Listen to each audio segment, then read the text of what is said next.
The stench hit Mara before the laughter did.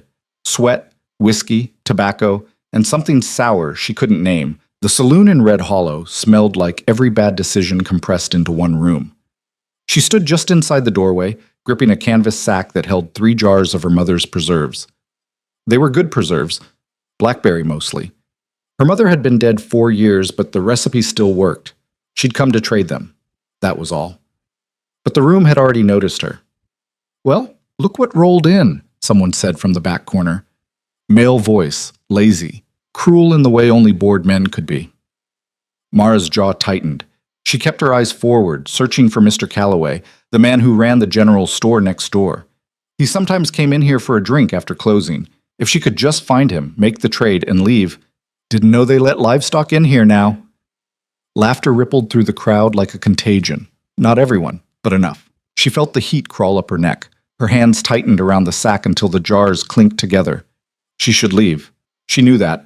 But leaving meant going back to her father's house with nothing, and that was worse than this. So she stayed. "Calloway around?" she asked, directing the question to no one in particular, her voice flat and careful. "He ain't," said a man near the bar. Tall, thin, with a face like a hatchet. "But I'll take those jars off you. What you asking?" $2, Mara said. The man snorted. $2? For jam? Preserves, she corrected. And yeah, $2. I'll give you 50 cents. Then I'll keep them. More laughter now. Someone near the poker table slapped the wood hard enough to make the chips jump. "She's got spine," another voice called out. Shame it's the only attractive thing about her. The room roared. Mara felt something crack inside her chest. Not break, because it had broken a long time ago. This was different. This was the sound of someone realizing that the pieces would never fit back together. "Get out of here, girl," the hatchet-faced man said, but there was no kindness in it. Just dismissal. Like she was a stray dog that had wandered in off the street. She turned to leave, and then a man stepped into her path. He was big, broad-shouldered, thick through the chest, with a beard that looked like it had never seen a razor. His clothes were worn leather and wool, stained dark in places from weather and work. He smelled like pine smoke and cold air. "She asked for $2, the man said. His voice wasn't loud, but it cut through the noise like a blade through cloth. The room went quiet. Hatchet Face blinked. "Vance?" $2, the man repeated. "You got it or not?" Yeah, I got it, but..." "Then pay her." There was a pause, the kind that made Mara's stomach twist. She didn't know this man, didn't know why he was doing this. And in her experience, men who helped women like her always wanted something in return. Hatchet Face pulled 2 crumpled bills from his pocket and slapped them on the bar. "There. Happy?" The bearded man, Vance apparently, didn't answer. He just looked at Mara. She walked to the bar, set the jars down, and took the money without a word. Her hands were shaking. She hated that they were shaking. When she turned to leave, Vance was still standing there. "You live in town?" he asked. Mara hesitated. "Why?" "Because if you don't, you shouldn't be walking back alone, not this late. I'm fine." "Didn't ask if you were fine. Asked where you're headed." "My father's place, 3 miles east." Vance nodded slowly, like he was working through a problem in his head. Then he said something that made the entire room go still again. "You got any reason to stay there?" Mara stared at him. "What?" "Your father's place. You got any reason to stay?" She didn't answer. Couldn't. Because the truth was sitting right there in her throat, and if she opened her mouth, it would come out, and once it came out, she couldn't take it back. "I got a cabin," Vance said. "Up in the mountains, about 40 miles north. No neighbors, no town, just land and work. I need someone who can cook, clean, keep things running while I'm out hunting. You do that. You get a roof, food, and a share of what I make." "You're offering me a job?" Mara said slowly. "I'm offering you a way out." Someone in the crowd laughed. A short, sharp bark of disbelief. "You're seriously going to take her?" A man near the window said. "Vance, you've been alone too long, brother. You're losing your mind." Vance didn't even look at him. His eyes stayed on Mara. "You want it or not?" he asked. Mara's heart was pounding so hard she could feel it in her teeth. This was insane. She didn't know this man, didn't know what he really wanted, didn't know if he was dangerous or desperate or just out of his mind. But she also knew what waited for her back at her father's house. She knew the look he'd give her when she walked in. The disappointment, the disgust, the quiet, grinding certainty that she was a burden he'd never be rid of. She knew the way the women in town crossed the street when they saw her coming. She knew the weight of every year she'd spent trying to make herself smaller, quieter, less. And she was so goddamn tired of it. "I want it," she said. Vance nodded. "Get your things. We leave at first light." And just like that, Mara Klein's life ended. Or began. She wasn't sure which. She didn't sleep that night. Her father's house was small, 2 rooms, a crooked porch, and a roof that leaked when it rained. She'd lived there her entire life, 26 years. And in all that time, she'd never once felt like it was home. Her father was asleep in the back room, snoring like a broken engine. She moved quietly, packing what little she owned into a single worn rucksack. 2 dresses, a coat, a pair of boots that were more whole than leather, her mother's recipe book, even though she'd memorized every page. She thought about leaving a note, decided against it. If he cared, he'd have shown it by now. When the sky outside started to gray, she slung the rucksack over her shoulder and walked out the door. Didn't look back, didn't lock it, just left. Vance was waiting at the edge of town with 2 horses, one for him, one loaded with supplies. He glanced at her rucksack, then at her. "That all you got?" "Yeah." "You know how to ride?" "Not really," he grunted. "You'll learn." He helped her up onto the supply horse, a stocky, patient-looking mare with a gray coat. Mara gripped the saddle with both hands, her heart hammering. "You change your mind, you say so now," Vance said. "Once we're out there, there's no coming back for a while." Mara looked at him, then at the town behind her. The buildings were starting to wake, smoke rising from chimneys, lights flickering on in windows. She thought about all the people inside. The ones who'd laughed at her, the ones who'd ignored her, the ones who'd looked at her like she was something broken and unfixable. "I'm not changing my mind," she said. Vance studied her for a moment. Then he swung up onto his own horse, a big roan gelding that looked like it could run through a wall. "All right then," he said. "Let's go." They rode. The first day was hell. Mara had never spent more than an hour on a horse, and that had been years ago, on a gentle old plow mare that barely moved faster than a walk. This was different. The mare Vance had given her was steady, but the saddle was hard, the stirrups were too long, and every step sent a jolt through her spine. By midday, her legs were numb. By evening, her entire body felt like one giant bruise. They stopped to make camp in a clearing surrounded by pines. Vance dismounted easily, moving with the kind of efficiency that came from years of practice. Mara tried to do the same and nearly collapsed when her feet hit the ground. Vance caught her by the elbow. "Easy," he said. "I'm fine," Mara muttered, even though she very clearly wasn't. He let go. "Sit. I'll handle the horses." She sat. For a while, she just watched him work. He moved like someone who'd done this 1,000 times, unsaddling the horses, checking their hooves, setting up a picket line. No wasted motion. No hesitation. When he was done, he built a fire. "You know how to cook over open flame?" he asked. "Yeah." "Good. There's salt pork and beans in the left saddlebag. Get it started." Mara pushed herself to her feet, biting back a groan, and dug through the bag until she found the supplies. Her hands were clumsy, her muscles screaming, but she got the pot set up over the fire and the food cooking. They ate in silence. When they were done, Vance pulled a bedroll from his pack and tossed it to her.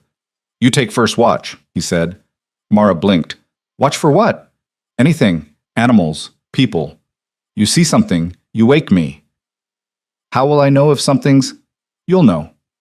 He lay down by the fire, pulled his hat over his eyes, and within minutes his breathing had evened out. Mara sat there, staring into the darkness beyond the firelight, and realized she had absolutely no idea what she was doing. But she didn't wake him. She just sat, and watched, and waited. The second day was worse.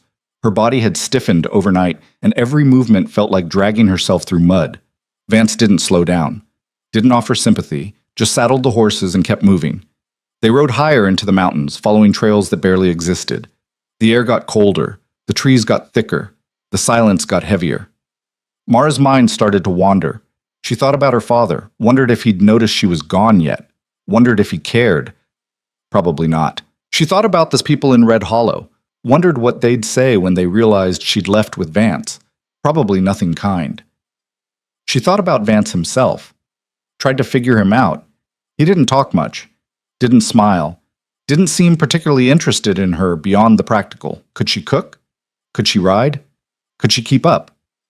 But he'd stood up for her in that saloon, and that meant something, didn't it? Why'd you do it? She asked suddenly. Vance glanced back at her. Do what? Was help me. In the saloon. He was quiet for a moment. Then he said, You asked for a fair price. They tried to cheat you. Didn't sit right. That's it? That's it. And offering me this job? I needed help. You needed a way out. Made sense. You don't even know me. Don't need to. You showed up when you didn't want to. You held your ground when they pushed. That's enough. Mara frowned. What if I'm terrible at this? Then I'll send you back. Just like that? Just like that. She didn't know if that made her feel better or worse. On the third day, they reached the cabin. It sat in a clearing at the base of a mountain, surrounded by dense forest on 3 sides and a narrow creek on the 4th. The structure itself was rough, log walls, a stone chimney, a roof made of split shakes that looked like they'd been patched a dozen times. It was small, isolated, hard. It was the most beautiful thing Mara had ever seen. Vance dismounted and started unloading the horses. Mara slid down from her mare, her legs barely holding her weight, and just stood there staring. This is it? She asked. This is it. How long have you been out here? 5 years. Alone? Yeah. Why? Vance paused, a saddlebag slung over one shoulder. He looked at her for a long moment, and something in his expression shifted, something tired and old and deeply private. Same reason you left, he said quietly. Then he turned and carried the bag inside. Mara followed. The interior was sparse but functional. A stone fireplace dominated one wall. A rough-hewn table and 2 chairs sat near the center. A narrow bed frame with a straw mattress occupied the far corner. Shelves lined the walls, stocked with tools, supplies, and preserved goods. It smelled like wood smoke and leather, and something faintly medicinal. You'll sleep there, Vance said, nodding toward the bed. I'll take the floor till we build you a proper bunk. You don't have to. I do. You're working for me, not with me. You get the bed. Mara opened her mouth to argue, then closed it.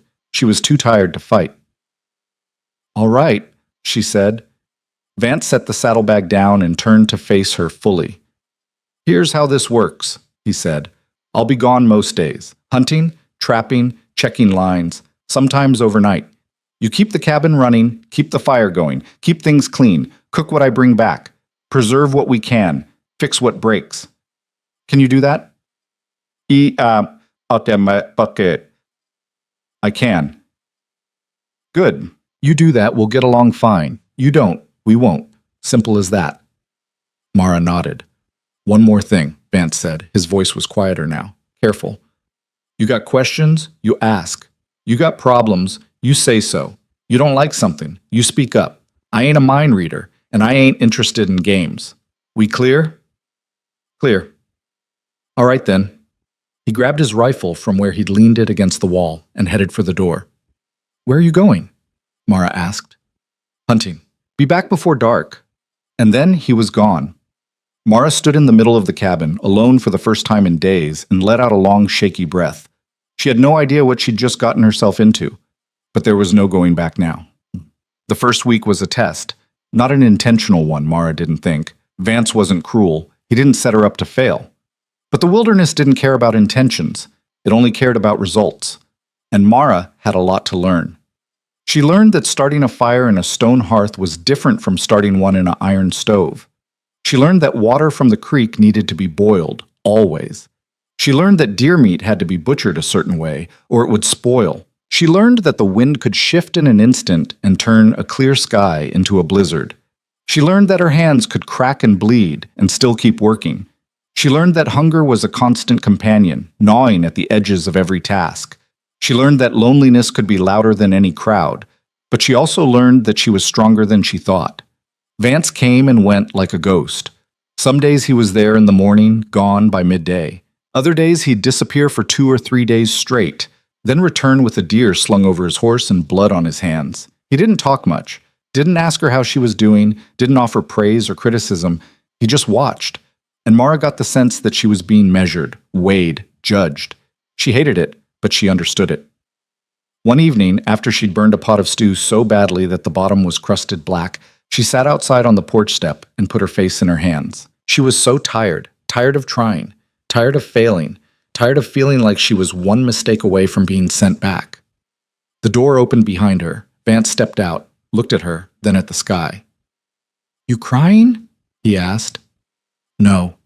"You sure?" "I burned the stew." "I noticed." Mara laughed, a short, bitter sound. "You gonna send me back now?" Vance was quiet for a moment. Then he sat down beside her on the step. "You know how many times I burned food my first year out here?" he asked. "No. Lost count, burned beans, burned meat, once burned water, somehow. Don't ask me how." Mara looked at him. "You're lying." "I'm not." "You burned water?" "Left a pot on the fire and forgot about it. Boiled dry. Cracked the pot. Whole thing was useless." Despite herself, Mara smiled. Vance glanced at her. "You think I brought you out here because I thought you'd be perfect?" "I don't know why you brought me out here. I brought you out here because you didn't quit. Back in that saloon, you could have walked out the second they started laughing. But you didn't. You stood there. You made your trade. You held your ground." He paused. "That's what matters out here. Not whether you burn the stew, whether you get back up after." Mara swallowed hard. Her throat felt tight. "What if I can't?" she asked quietly. "Then I'll help you." She looked at him, really looked at him, and saw something in his eyes that she hadn't expected. Kindness. Not pity, not sympathy, just kindness. "All right," she said. "All right," Vance echoed. They sat there for a while longer, watching the sun sink behind the mountains, and for the first time since she'd left Red Hollow, Mara felt like maybe, just maybe, she'd made the right choice. The weeks bled into months. Winter came early that year, hard and fast. The snow piled up around the cabin until the world outside was nothing but white silence. Mara learned to split wood with an axe that was too heavy for her, learned to keep the fire burning through the night, learned to ration supplies so they'd last until spring. Vance taught her to shoot. It started one morning when he came back from a hunt empty-handed.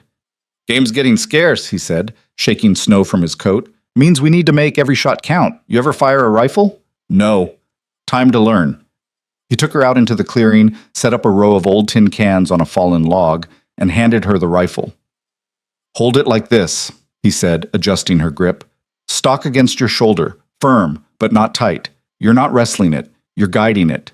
Mara nodded, her heart pounding. "Now breathe. In, out, slow. When you're ready, squeeze the trigger. Don't pull. Squeeze." She did. The rifle kicked hard, slamming into her shoulder. The shot went wide, missing the cans entirely. "Again," Vance said. She fired again. And again. And again. By the end of the session, her shoulder was bruised, her ears were ringing, and she'd hit exactly one can. Vance picked it up, inspected the hole, and nodded. "Good," he said. "I only hit one." "You hit one more than you did an hour ago." He handed her the rifle. "Practice every day. We can't afford to waste bullets, but we can't afford to miss either." Mara took the rifle, feeling the weight of it in her hands. "I'll get better," she said. "I know." And she did. Every morning, she'd go out to the clearing and practice. 10 shots, 15, 20 when they could spare the ammunition. Her shoulder stopped bruising. Her aim got steadier. The cans started falling. Vance watched from the porch sometimes, arms crossed, expression unreadable, but she could feel his approval, and that mattered more than she wanted to admit. One night, deep into winter, a storm rolled in. It wasn't like the snow they'd had before. This was different, meaner. The wind howled like something alive, slamming against the cabin walls hard enough to make the whole structure shake. The temperature dropped so fast that the water in the bucket by the door froze solid in under an hour. Mara fed the fire until it roared, but the cold still crept in through every crack and gap. Vance sat at the table, sharpening his knife. He'd been quiet all evening, quieter than usual. "You all right?" Mara asked. "Fine." You don't look fine. He glanced up at her, then back down at the blade. Storm like this, you start thinking about things. What kind of things? People you left behind, mistakes you made, roads you didn't take. Mara poured herself a cup of coffee, or what passed for coffee out here, a bitter brew made from roasted acorns and chicory, and sat down across from him. You regret coming out here? She asked. Vance was quiet for a long time. Then he said, No. But you regret something. Everyone regrets something. What do you regret? He set the knife down and looked at her. His eyes were dark, shadowed by the firelight. I had a wife once, he said quietly, and a daughter. Mara went still. They died. Fever. Took them both in less than a week. I'm sorry, Mara said, and meant it. Vance nodded. After that, I couldn't stay. Couldn't look at the house. Couldn't look at the town. Couldn't look at anything without seeing them. So I left. And you've been alone ever since. Yeah. Do you regret that? Vance picked up the knife again, testing the edge with his thumb. Sometimes, he said. But then I remember why I did it, and it makes sense again. Mara sipped her coffee, letting the silence settle. Outside, the wind screamed. You ever think about going back? She asked. No. Why not? Because there's nothing to go back to. Mara understood that, more than he probably knew. What about you? Vance asked suddenly. What about me? You regret leaving? Mara thought about it, really thought about it. No, she said finally. I don't. Not even a little? Not even a little. Vance studied her for a moment. Then he nodded, like she'd passed some test she hadn't known she was taking. Good, he said. They sat there for the rest of the night, listening to the storm rage outside, and Mara realized something. She wasn't afraid. Not of the storm, not of the isolation, not of the future. For the first time in her life, she wasn't afraid, and that felt like freedom. Spring came slowly. The snow melted in patches, revealing brown grass and muddy earth. The creek swelled with runoff, roaring past the cabin like a living thing. The air warmed, just slightly, and the world started to wake up. Mara had changed. She could see it in the way her hands moved now, confident, sure. She could feel it in the way her body responded to the work, stronger, tougher. She could hear it in the way she spoke, less hesitant, more direct. She wasn't the same woman who'd left Red Hollow, and she never would be again. One morning, Vance came back from checking his trap lines with something unusual, a young deer, still alive, caught by the leg. Help me with this, he said. Together they freed the animal. Its leg was broken, the bone jutting through the skin at an odd angle. We should put it down, Vance said, reaching for his knife. Wait, Mara said. Vance paused. Why? Let me try something. She knelt beside the deer, her hands gentle but firm. She'd seen her mother set a broken bone once, years ago, when a neighbor's boy had fallen from a tree. She remembered the way her mother had worked, calm, methodical, focused. Hold it still, she told Vance. He did. Mara felt along the leg, found the break, and carefully, so carefully, began to realign the bone. The deer thrashed. Vance held it down. Mara didn't stop. When the bone was set, she tore strips from her own shirt and bound the leg as tightly as she could. There, she said, sitting back. Vance stared at her. You think that'll work? I don't know, but it's a chance. They carried the deer into the cabin and made a small pen for it in the corner. Mara fed it by hand, gave it water, checked the binding every day.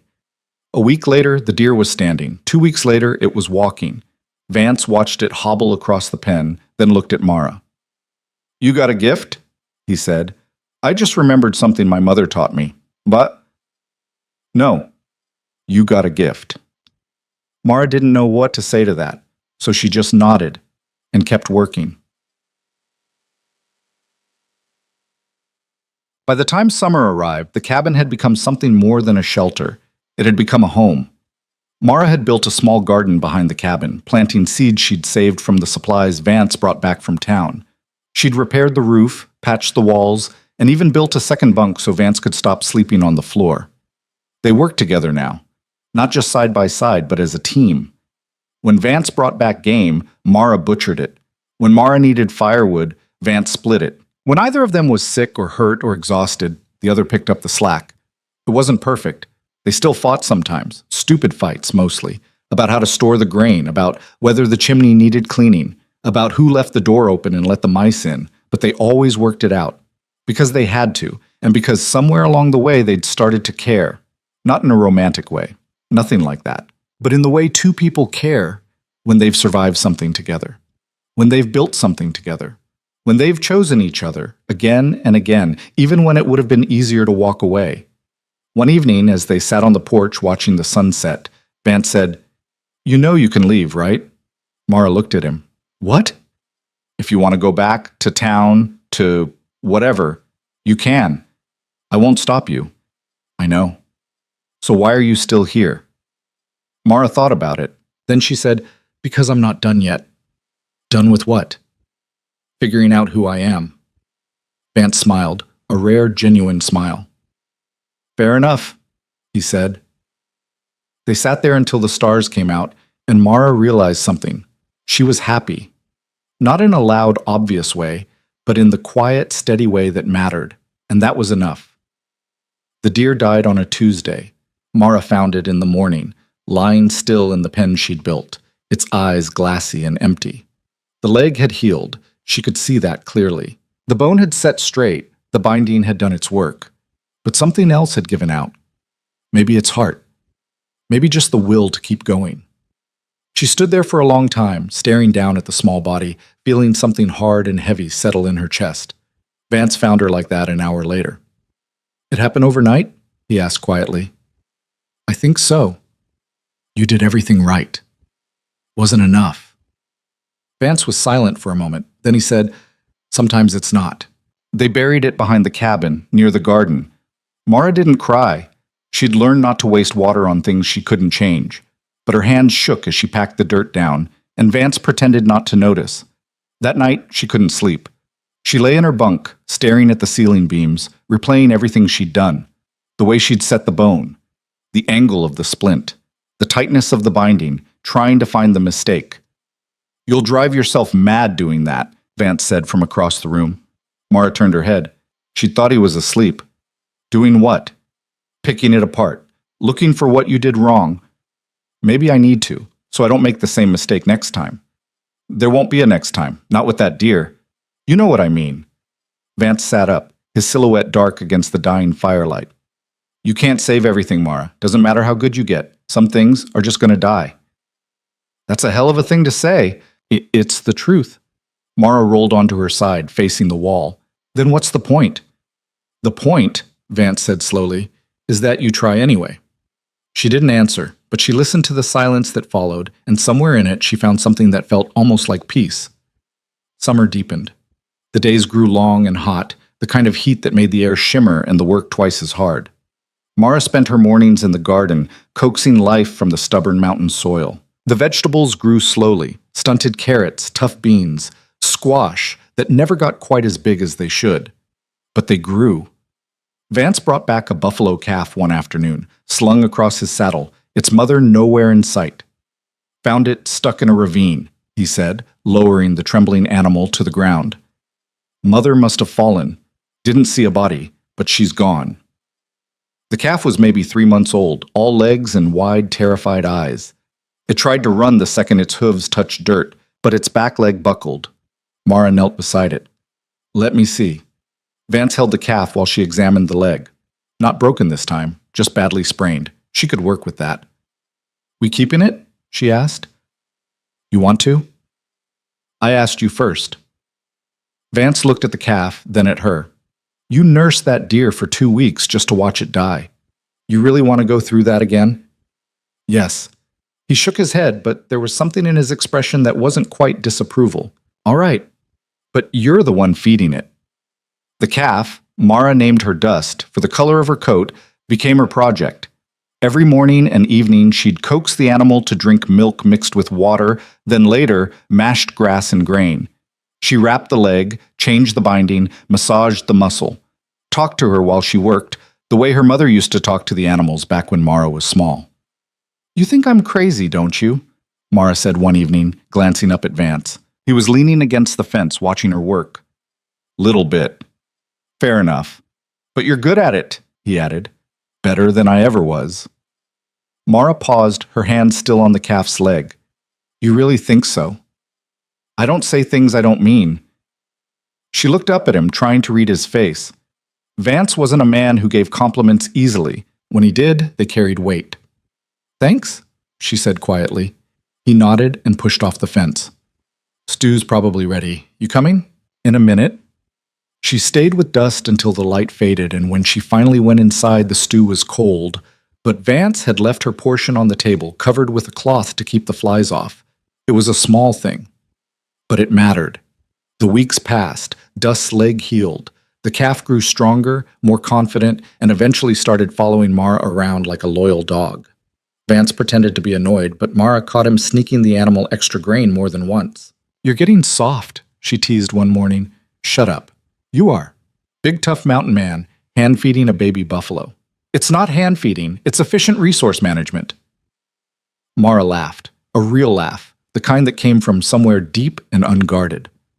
Vance glanced at her, and for just a second, something almost like a smile crossed his face. You're different, he said. Different how? Louder, in a good way. Mara blinked. I don't know if anyone's ever called me loud before. Well, you are now. She thought about that for the rest of the day. Thought about the girl she'd been back in Red Hollow, quiet, small, always trying to take up less space. And then she thought about who she was becoming out here. Someone who laughed. Someone who argued. Someone who took up exactly as much space as she needed. She liked that version of herself better. One morning in late summer, a stranger appeared. Mara saw him first, a figure moving slowly through the trees, leading a limping horse. She grabbed the rifle from inside the cabin and called for Vance. He appeared instantly, his own rifle already in hand. How many? Just one. On foot. Horse looks hurt. Stay here. Like hell. Vance shot her a look but didn't argue. They moved together toward the tree line, weapons ready. The stranger stopped when he saw them. He was young, maybe 20, with a thin frame and clothes that had seen better days. His face was sunburned and gaunt, his lips cracked and bleeding. Please, he said, his voice hoarse. I don't want trouble. Just need help. Vance didn't lower his rifle. You alone? Yes, sir. Where are you coming from? Fort Collins, trying to get to Blackstone. Got turned around in the high country. Horse stepped in a hole 2 days ago. Can't ride her anymore. Mara stepped closer, studying him. He didn't look dangerous, just desperate. What happened to your supplies? She asked. Lost them crossing a river. Took my pack, my food, everything. Vance and Mara exchanged a look. It was entirely possible the man was lying, but it was also possible he was telling the truth. Let me see the horse, Mara said. The stranger hesitated, then nodded. He led them to where the animal stood, head hanging low. Mara approached slowly, speaking in the soft, steady voice she used with Dust. The horse didn't spook. That was a good sign. She ran her hands down the leg and found the problem immediately. A deep gash just above the hoof, swollen and hot to the touch. Infected. How long's it been like this? She asked. 3 days, maybe. You clean it? Tried. Didn't have much to work with. Mara straightened. It's bad, but I can probably save her. The stranger's face flooded with relief. Thank you. I can pay. We don't want your money, Vance cut in. But you're going to work for it. We feed you, patch up your horse. You help around here till she's ready to travel. Deal? The stranger nodded quickly. Deal. Yes, sir. Absolutely. Name's Vance. This is Mara. What do we call you? Peter. Peter Farrow. Vance grunted. All right, Peter. Get that horse into the clearing. Mara will tell you what to do. Peter did exactly as he was told, and for the next 3 hours, Mara worked. She cleaned the wound with boiled water and whiskey. Peter winced more than the horse did, then packed it with a poultice made from yarrow and comfrey. She wrapped it carefully and gave Peter strict instructions. Change the bandage twice a day. Keep it clean. If the swelling doesn't go down in 2 days, we might have to drain it. Drain it? Yeah, it's not pleasant, but it's better than losing the leg. Peter swallowed hard. You done this before? Once or twice. She's good, Vance said from where he stood near the cabin. Better than any sawbones I've met. Peter looked at Mara with something close to awe. You a doctor? No, just someone who pays attention. Over the next few days, Peter proved useful. He was young and inexperienced, but he wasn't lazy. He chopped wood, hauled water, helped Mara in the garden. He talked a lot. Too much sometimes. But his stories were entertaining. Tales of the towns he'd passed through, the people he'd met, the things he'd seen. Vance tolerated him. Barely. Kid never shuts up, he muttered one evening after Peter had finally gone to sleep in the barn they'd set up for him. He's just nervous, Mara said. He's annoying. You're annoyed by everything. Not everything.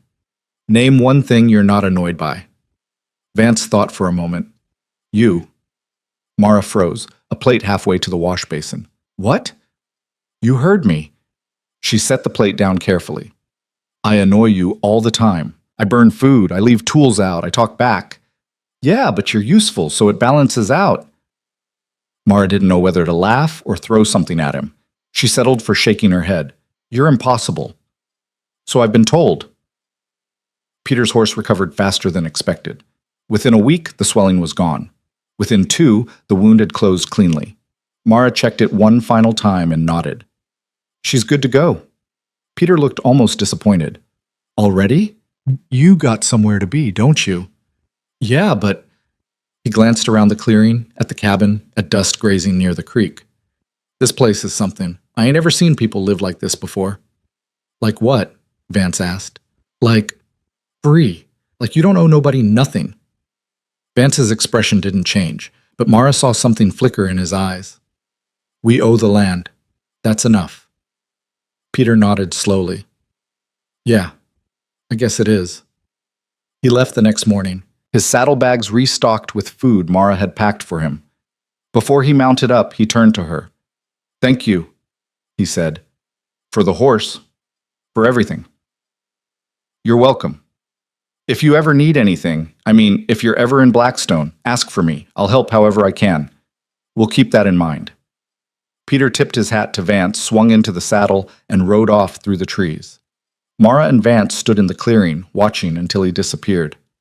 Think we'll see him again? Mara asked. Doubt it. Why? People say things like that all the time.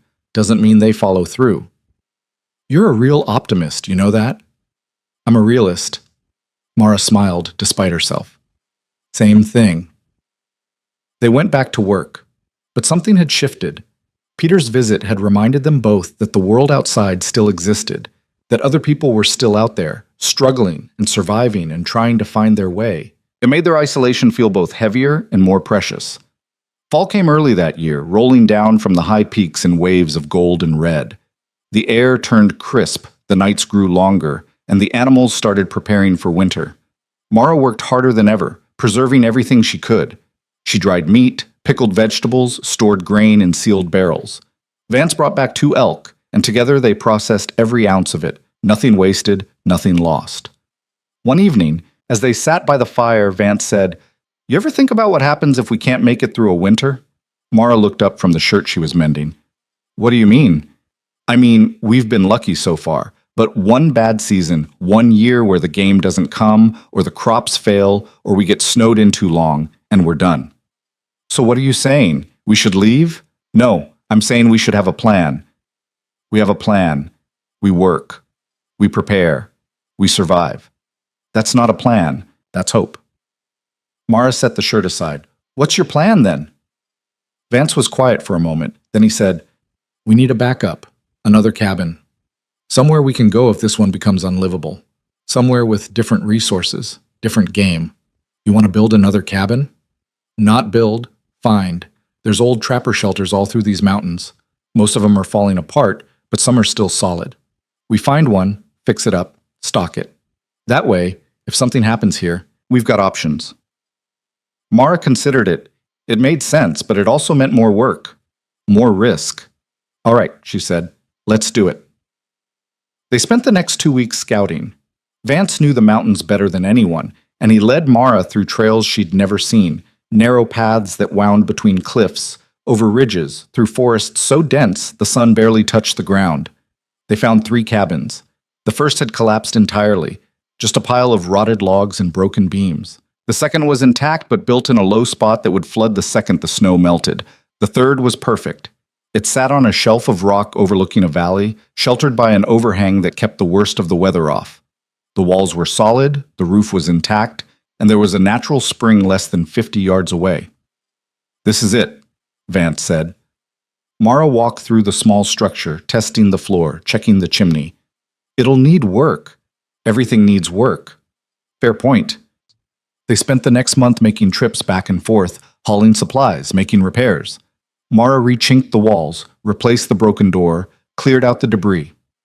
Vance restocked the firewood, set up a cache for food, built a small corral for the horses. It was exhausting. But by the time they finished, they had a second home, a fallback, a safety net. "You think we'll ever need it?" Mara asked one evening, standing outside the backup cabin, watching the sun set over the valley. "Hope not," Vance said. "But I'd rather have it and not need it than need it and not have it." "That's almost wise." "Don't sound so surprised," Mara laughed, and for a moment, standing there in the fading light, she felt something she hadn't felt in years. Safe. Winter hit hard. The first snow came in October, earlier than expected. Within a week, the world was buried. The drifts piled up against the cabin walls, the creek froze solid, and the temperature dropped so low that Mara's breath turned to ice before it left her mouth. They settled into a routine. Mornings were for feeding the animals and breaking ice for water. Afternoons were for maintaining the fire and checking supplies. Evenings were for mending, cooking, and trying not to go crazy from the silence. Vance taught her how to tan hides. It was messy, brutal work, scraping flesh from skin, treating it with brains and fat, stretching it until it was soft. Mara hated it at first, but she got better, and the finished hides were warm, durable, worth the effort. "Why didn't you teach me this earlier?" she asked one day, elbow deep in a half-finished elk hide. "You weren't ready." "How do you know?" "Because you would have quit." Mara paused. "And now?" "Now you're too stubborn to quit." She grinned. "I'll take that as a compliment." It was. They worked in comfortable silence after that, the kind of silence that only comes from knowing someone well enough that words aren't always necessary. But the isolation was still hard. There were days when Mara felt like the walls were closing in, days when the silence pressed down like a weight, days when she wanted to scream just to hear a sound that wasn't wind or fire or her own thoughts. Vance noticed. "You need to get out," he said one morning. "Out where? It's a blizzard." "Not today. Today you're going hunting." "By myself?" "Yeah." Mara stared at him. "You think I'm ready for that?" "You've been ready for months. You just needed a reason." He handed her the rifle, already loaded. "There's a ridge about 2 miles north. Good spot for deer. You bring one back, we'll have meat for the next 2 weeks. And if I don't, then you come back empty-handed and we figure it out."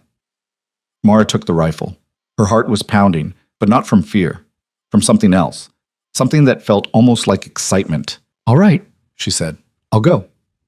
The cold hit her the second she stepped outside. It was the kind of cold that hurt, sharp and immediate, finding every gap in her clothing. But she pushed through it, following Vance's directions, moving carefully through the snow. The ridge was exactly where he said it would be. She settled into position, checked the rifle, and waited. An hour passed. Then 2. Her fingers went numb. Her toes ached. She was just about to give up when she saw movement. A deer, young buck, maybe a year old, moving slowly through the trees. Mara raised the rifle. Her hands were shaking, but she forced them steady. Breathed in, breathed out, squeezed the trigger. The shot echoed through the valley. The deer dropped. Mara stood there for a moment, staring, hardly believing it. Then she moved, checked the animal, clean shot, quick death. She field dressed it the way Vance had taught her, working quickly despite the cold. Then she tied it to a rope and started dragging it back. It took her 3 hours to get home. By the time she reached the cabin, she was exhausted, freezing, and covered in blood. Vance met her at the door. "You got one," he said. Not a question, a statement. "I got one." He looked at her, really looked at her, and for the first time since she'd met him, Ronan Vance smiled. Not a half smile, not a smirk, a real, genuine smile.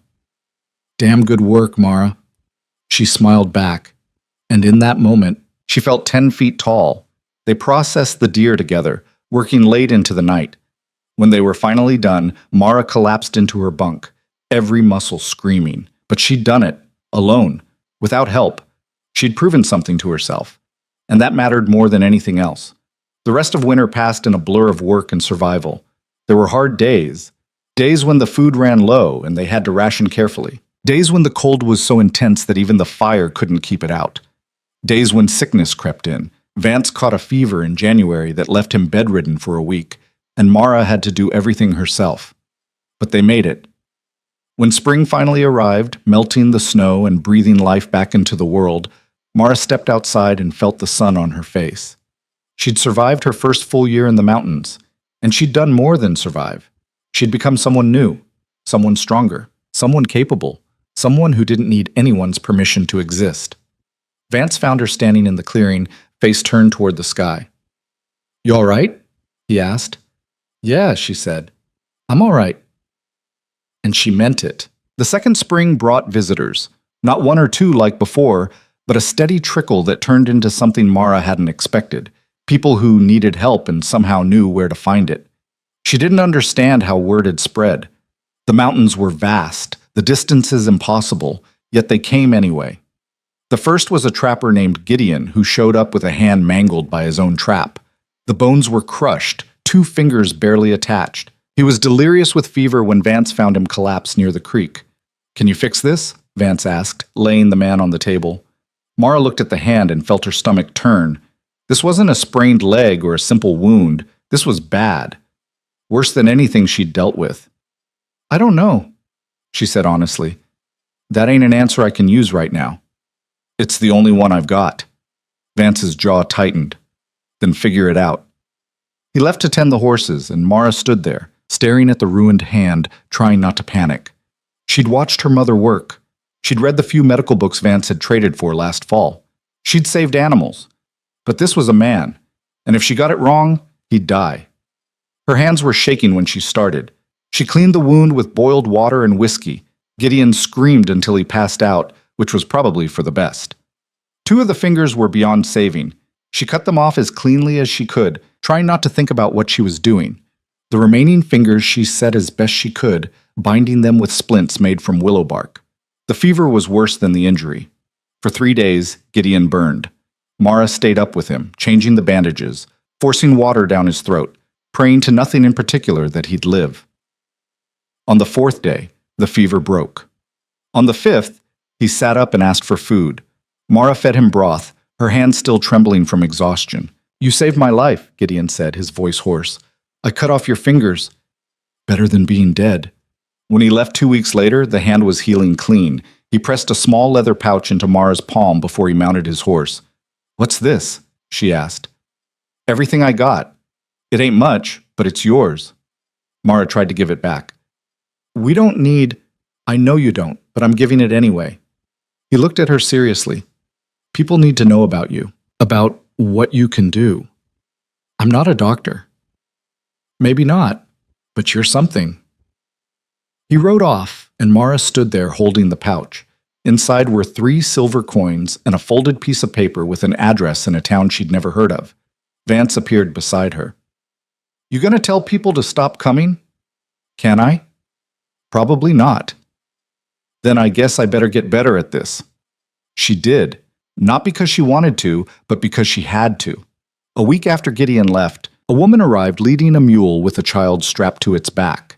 The boy was maybe 7, unconscious, his skin gray and clammy.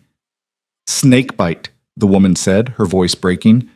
3 days ago, I've been riding since it happened. Someone in Blackstone said there was a woman up here who could help."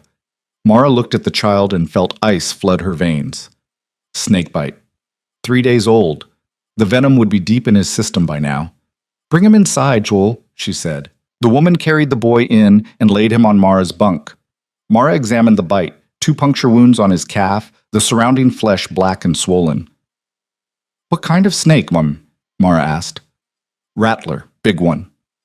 Mara's mind raced. She'd read about snake bites in one of the medical books. The treatment was simple in theory: cut open the wound, drain the venom, keep the patient hydrated and still. But theory and practice were different things, and 3 days was a long time. I need you to hold him, Mara told the woman. He's going to wake up when I start, and it's going to hurt. The woman nodded, tears streaming down her face. Mara worked fast. She reopened the wound, squeezed out as much poison as she could, then packed it with a poultice made from plantain and charcoal. The boy woke up screaming. His mother held him down while Mara finished. When it was done, Mara wrapped the leg and stepped back. Now what? The woman asked. Now we wait. They waited for 2 days. The boy's fever spiked, then fell. His color improved slightly. On the 3rd day, he opened his eyes and asked for water. The woman sobbed. Mara just nodded and went outside to catch her breath. Vance found her sitting on the porch step, her head in her hands. "He gonna make it?" he asked. "I think so." "That's good." "Is it?" Vance sat down beside her. "What kind of question is that?" "What if I'd been wrong? What if I'd killed him?" "But you didn't this time. What about next time?" Vance was quiet for a moment.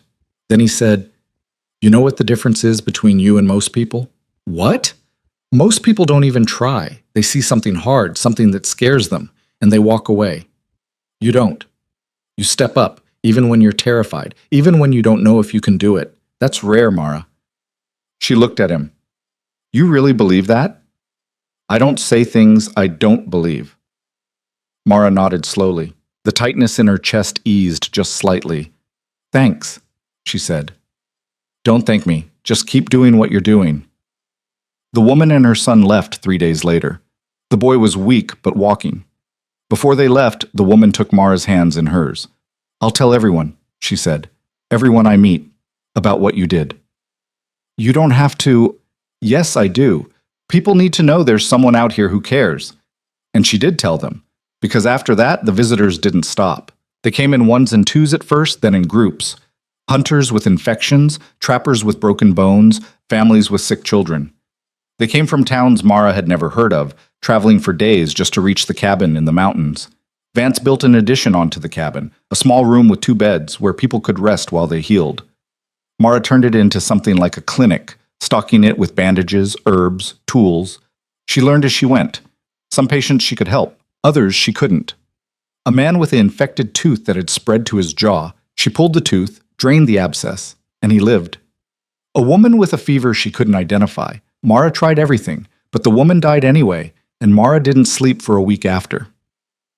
"You can't save everyone," Vance reminded her. "Everyone keeps saying that." "Because it's true." "Doesn't make it easier." "It's not supposed to be easy." The work changed her. She stopped thinking of herself as someone pretending to know what she was doing and started thinking of herself as someone who actually did. Her hands grew steadier. Her decisions came faster. The fear didn't go away, but she learned to work through it.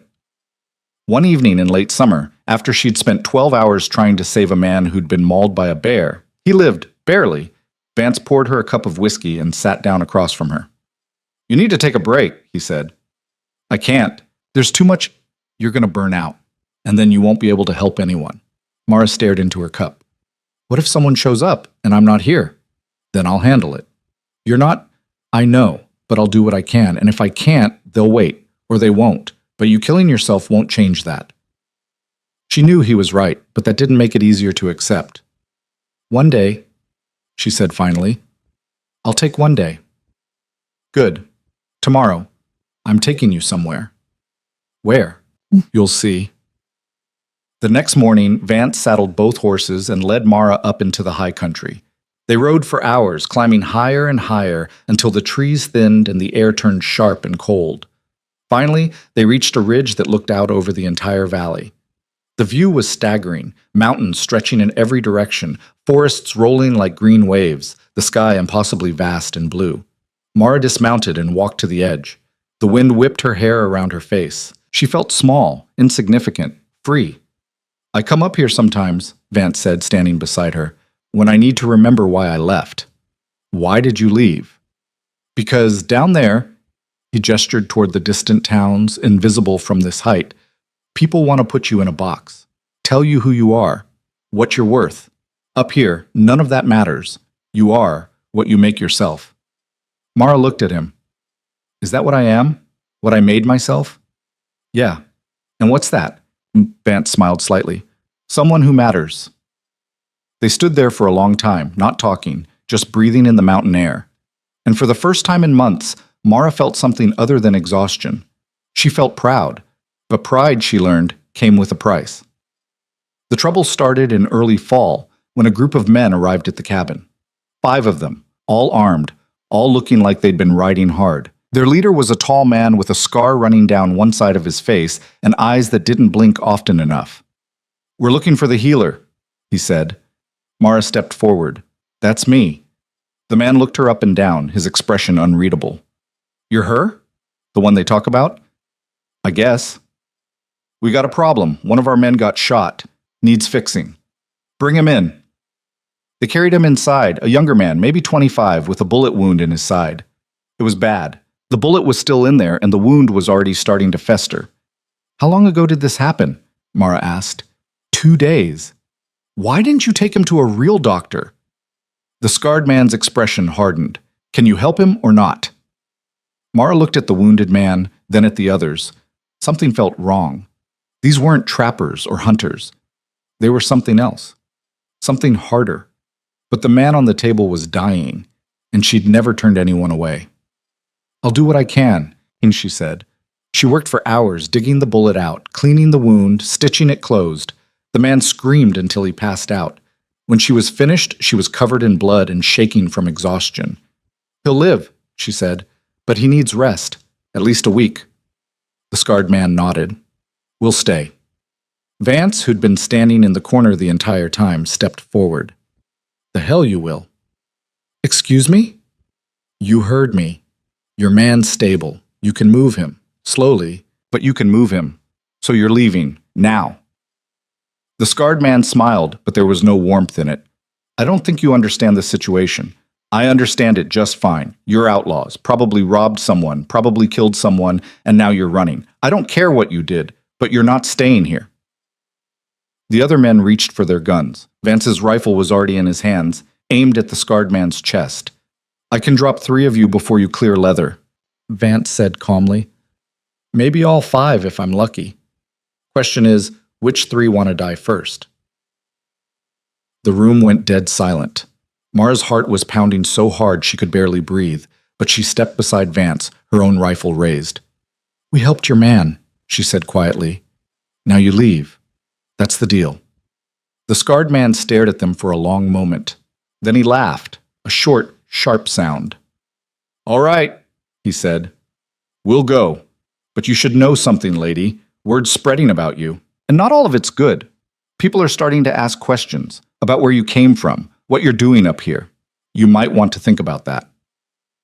"I'll keep it in mind." The men left, carrying their wounded companion. Mara and Vance stood on the porch, watching until they disappeared into the trees. "You all right?" Vance asked. "No." "Yeah, me neither." They went inside, barred the door, and didn't sleep that night. The scarred man's words stuck with Mara. People are starting to ask questions. What did that mean? And more importantly, what were they asking? She found out 2 weeks later when a sheriff rode up to the cabin. He was older, maybe 50, with gray hair and a weathered face. He dismounted slowly, like his joints hurt, and approached the porch with his hands visible. "You Mara Klein?" he asked. Mara's blood went cold. "Who's asking?" "Name's Bill Hutchins, sheriff out of Red Hollow." Red Hollow, her old town, the place she'd left behind. "What do you want?" she asked, her voice flat. "Just to talk. Can I come in?" Vance appeared in the doorway, rifle in hand. "State your business first." Hutchins glanced at him, then back at Mara. "Your father filed a complaint, says you stole from him before you left, wants you brought back to face charges." Mara laughed, a bitter, harsh sound. "I stole from him? What did I steal?" "Preserves, apparently, and some family heirlooms." "The preserves were mine, my mother's recipe, and I didn't take anything else." "That's what I figured," Hutchins sighed. "Look, I'm not here to arrest you. I'm here because your father made noise, and I had to follow up. But between you and me, the man's a liar and a drunk, and I don't give a damn about his preserves." Mara stared at him. "Then why are you really here?" Hutchins was quiet for a moment.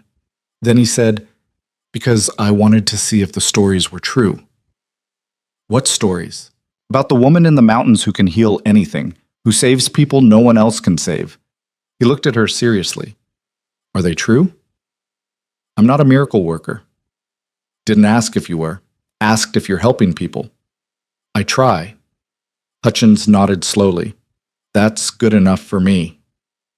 He turned to leave, then paused. "One more thing. Your father, he's been telling people you ran off with a man, that you're living in sin up here. Some folks are listening. Let them listen." "I'm just saying, be careful. People don't like what they don't understand. And a woman doing what you're doing, helping people, making decisions, living on her own terms, that scares them." "I'm not going back." "I know, but watch yourself anyway." He mounted his horse and rode away, leaving Mara standing on the porch, her mind racing. Vance stepped beside her. "You okay?" "He called me Mara Klein. I haven't been her in 2 years." "Who are you now?" She thought about it. Then she said, "I don't know yet, but I'm working on it." The visits continued through the fall, but they were different now. More cautious, more whispered. People still came for help, but they looked over their shoulders when they arrived, like they were afraid of being seen. One woman told Mara that the church in her town had called her a witch. Another said her husband forbade her from coming, but she'd snuck out anyway. A man said his neighbors thought she was some kind of charlatan, preying on desperate people. Mara didn't care what they called her. She just kept working, but the weight of it was getting heavier. Every patient was a test. Every decision mattered, and the fear of failing, of making a mistake that cost someone their life, never went away. One night, after a particularly brutal day where she'd lost a patient despite everything she'd tried, she sat on the porch and cried. Not quietly, not gracefully, just cried, letting everything out. Vance found her like that. He didn't say anything, just sat beside her and waited. When she finally stopped, her voice was hoarse. "I can't keep doing this." "Yes, you can." "No, I can't. I'm not good enough. I don't know enough. People are going to keep dying because I don't know what I'm doing. You know more than anyone else within 100 miles. That's not enough." Vance was quiet for a moment. Then he said, "You remember that first deer, the one you tried to save?" "Yeah." "You said it wasn't enough, that you failed." "I did." "No, you tried, and you learned. And the next time, you saved that calf. Then you saved Gideon, then that boy, then all the others. You think any of them are alive because you're perfect?" Mara didn't answer. "They're alive because you tried, because you cared, because you didn't walk away." Vance looked at her. "That's what matters." Mara wiped her face with her sleeve. "What if it's not enough?" "Then it's not, but you still try." She nodded slowly, and somewhere deep inside she felt something shift. Not a solution, not an answer, just the will to keep going. Winter came again, slower this time, like it was giving them a chance to prepare. And they did. They stocked the cabin, reinforced the walls, laid in enough supplies to last months. Mara kept working, kept learning, kept trying. And when the snow finally fell and the world turned white and silent, she stood in the doorway of the clinic and looked at the 2 beds inside. Empty, for now. But ready, because the people would keep coming. And she would keep trying to save them. Not because she was perfect, but because it was who she'd become. The beds stayed empty for exactly 3 days. Then a young girl arrived on foot, half frozen, leading a horse that carried her mother. The woman was barely conscious, her lips blue, her breathing shallow. The girl couldn't have been more than 12, but her eyes were older than that. "She fell through the ice," the girl said, her teeth chattering so hard she could barely get the words out. "Yesterday morning, I got her out, but she won't wake up proper. I've been riding all night. Someone in Blackstone said you could help." Mara moved fast. She and Vance carried the woman inside, stripped off her wet clothes with practiced efficiency, wrapped her in every blanket they had. The woman's skin was the color of old snow, cold to the touch in a way that made Mara's stomach clench. This was bad. Worse than bad. Mara built up the fire until the room was sweltering, then forced warm broth between the woman's lips, a spoonful at a time. Most of it dribbled out, but some went down. That was something. "What's your name?" she asked the girl. "Sarah." You did good, Sarah. You got her out of the water. You got her here. That's what matters right now. Is she gonna die? Mara looked at the woman. Her color was terrible, her pulse so weak Mara had to press hard to find it. Hypothermia was a killer, silent and efficient. And they were already a day behind it. I don't know, Mara said honestly. She'd learned years ago that lying to people didn't help anyone. But I'm going to try everything I can. You understand? Everything. Sarah nodded, her whole body shaking. Whether from cold or fear, Mara couldn't tell. Probably both. Emma, Mara called. Get Sarah by the fire. Hot food, dry clothes. Now. Emma appeared instantly, guiding Sarah to the main room. Mara heard her speaking in low, soothing tones as she worked. The girl had learned well. Mara turned back to the woman and got to work. She'd read about hypothermia in her medical books, knew the theory, but theory and practice were galaxies apart. She monitored the woman's breathing, her pulse, the color of her skin. Kept her warm, but not too warm. Heating someone too fast could kill them just as surely as the cold. She worked through the night. Vance sat with Sarah by the fire, feeding her, talking to her in his quiet, gruff way. The girl asked questions between bites of stew. How long you been doing this? Long enough, Vance said. You her husband? No. Then what are you? Vance thought about that for a moment. Her partner. We built this together. She's really good, ain't she? The healer lady? Better than good. She's the best person I know. Mara heard that from across the room and felt something warm spread through her chest. Vance didn't give compliments easily. When he did, they carried weight. The woman woke up at dawn. Not fully. Just enough to open her eyes, look around with confusion, and whisper, Sarah? She's safe, Mara said quickly, leaning close. She's right here. She's warm and fed and safe. The woman's eyes closed again, but her breathing was stronger now, deeper. Her color was better, still pale, but not that terrible gray-blue anymore. Sarah started crying when she saw her mother's eyes open. Not loud, dramatic sobs, just quiet tears that ran down her face while she pressed her hands over her mouth. Mara let her cry. Sometimes crying was the only thing that helped. Sometimes you had to let the fear out before you could let anything else in. They stayed for 4 days. Mara monitored the woman constantly, watching for signs of pneumonia, for frostbite damage, for any of the 100 things that could still go wrong. But the woman got stronger each day. By the 3rd day, she was sitting up. By the 4th, she was walking slowly around the room. The morning they left, Sarah hugged Mara so hard it hurt. Thank you, she whispered into Mara's shoulder. Thank you, thank you, thank you. You saved her, Mara said, pulling back to look the girl in the eyes. Not me. You got her out of that water. You got her on a horse. You rode through the night to get here. You did that, Sarah. But you knew what to do. Mara crouched down to the girl's eye level. You want to know a secret? Sarah nodded, her eyes wide. I was terrified the whole time, every minute. I didn't know if it would work. I didn't know if I was doing the right things. I just tried anyway. You understand what that means? That you were scared too? That being scared doesn't matter. Acting matters. You were scared and you acted anyway. That's courage. Real courage. Don't ever forget that. Sarah nodded slowly, seriously. I won't. Good.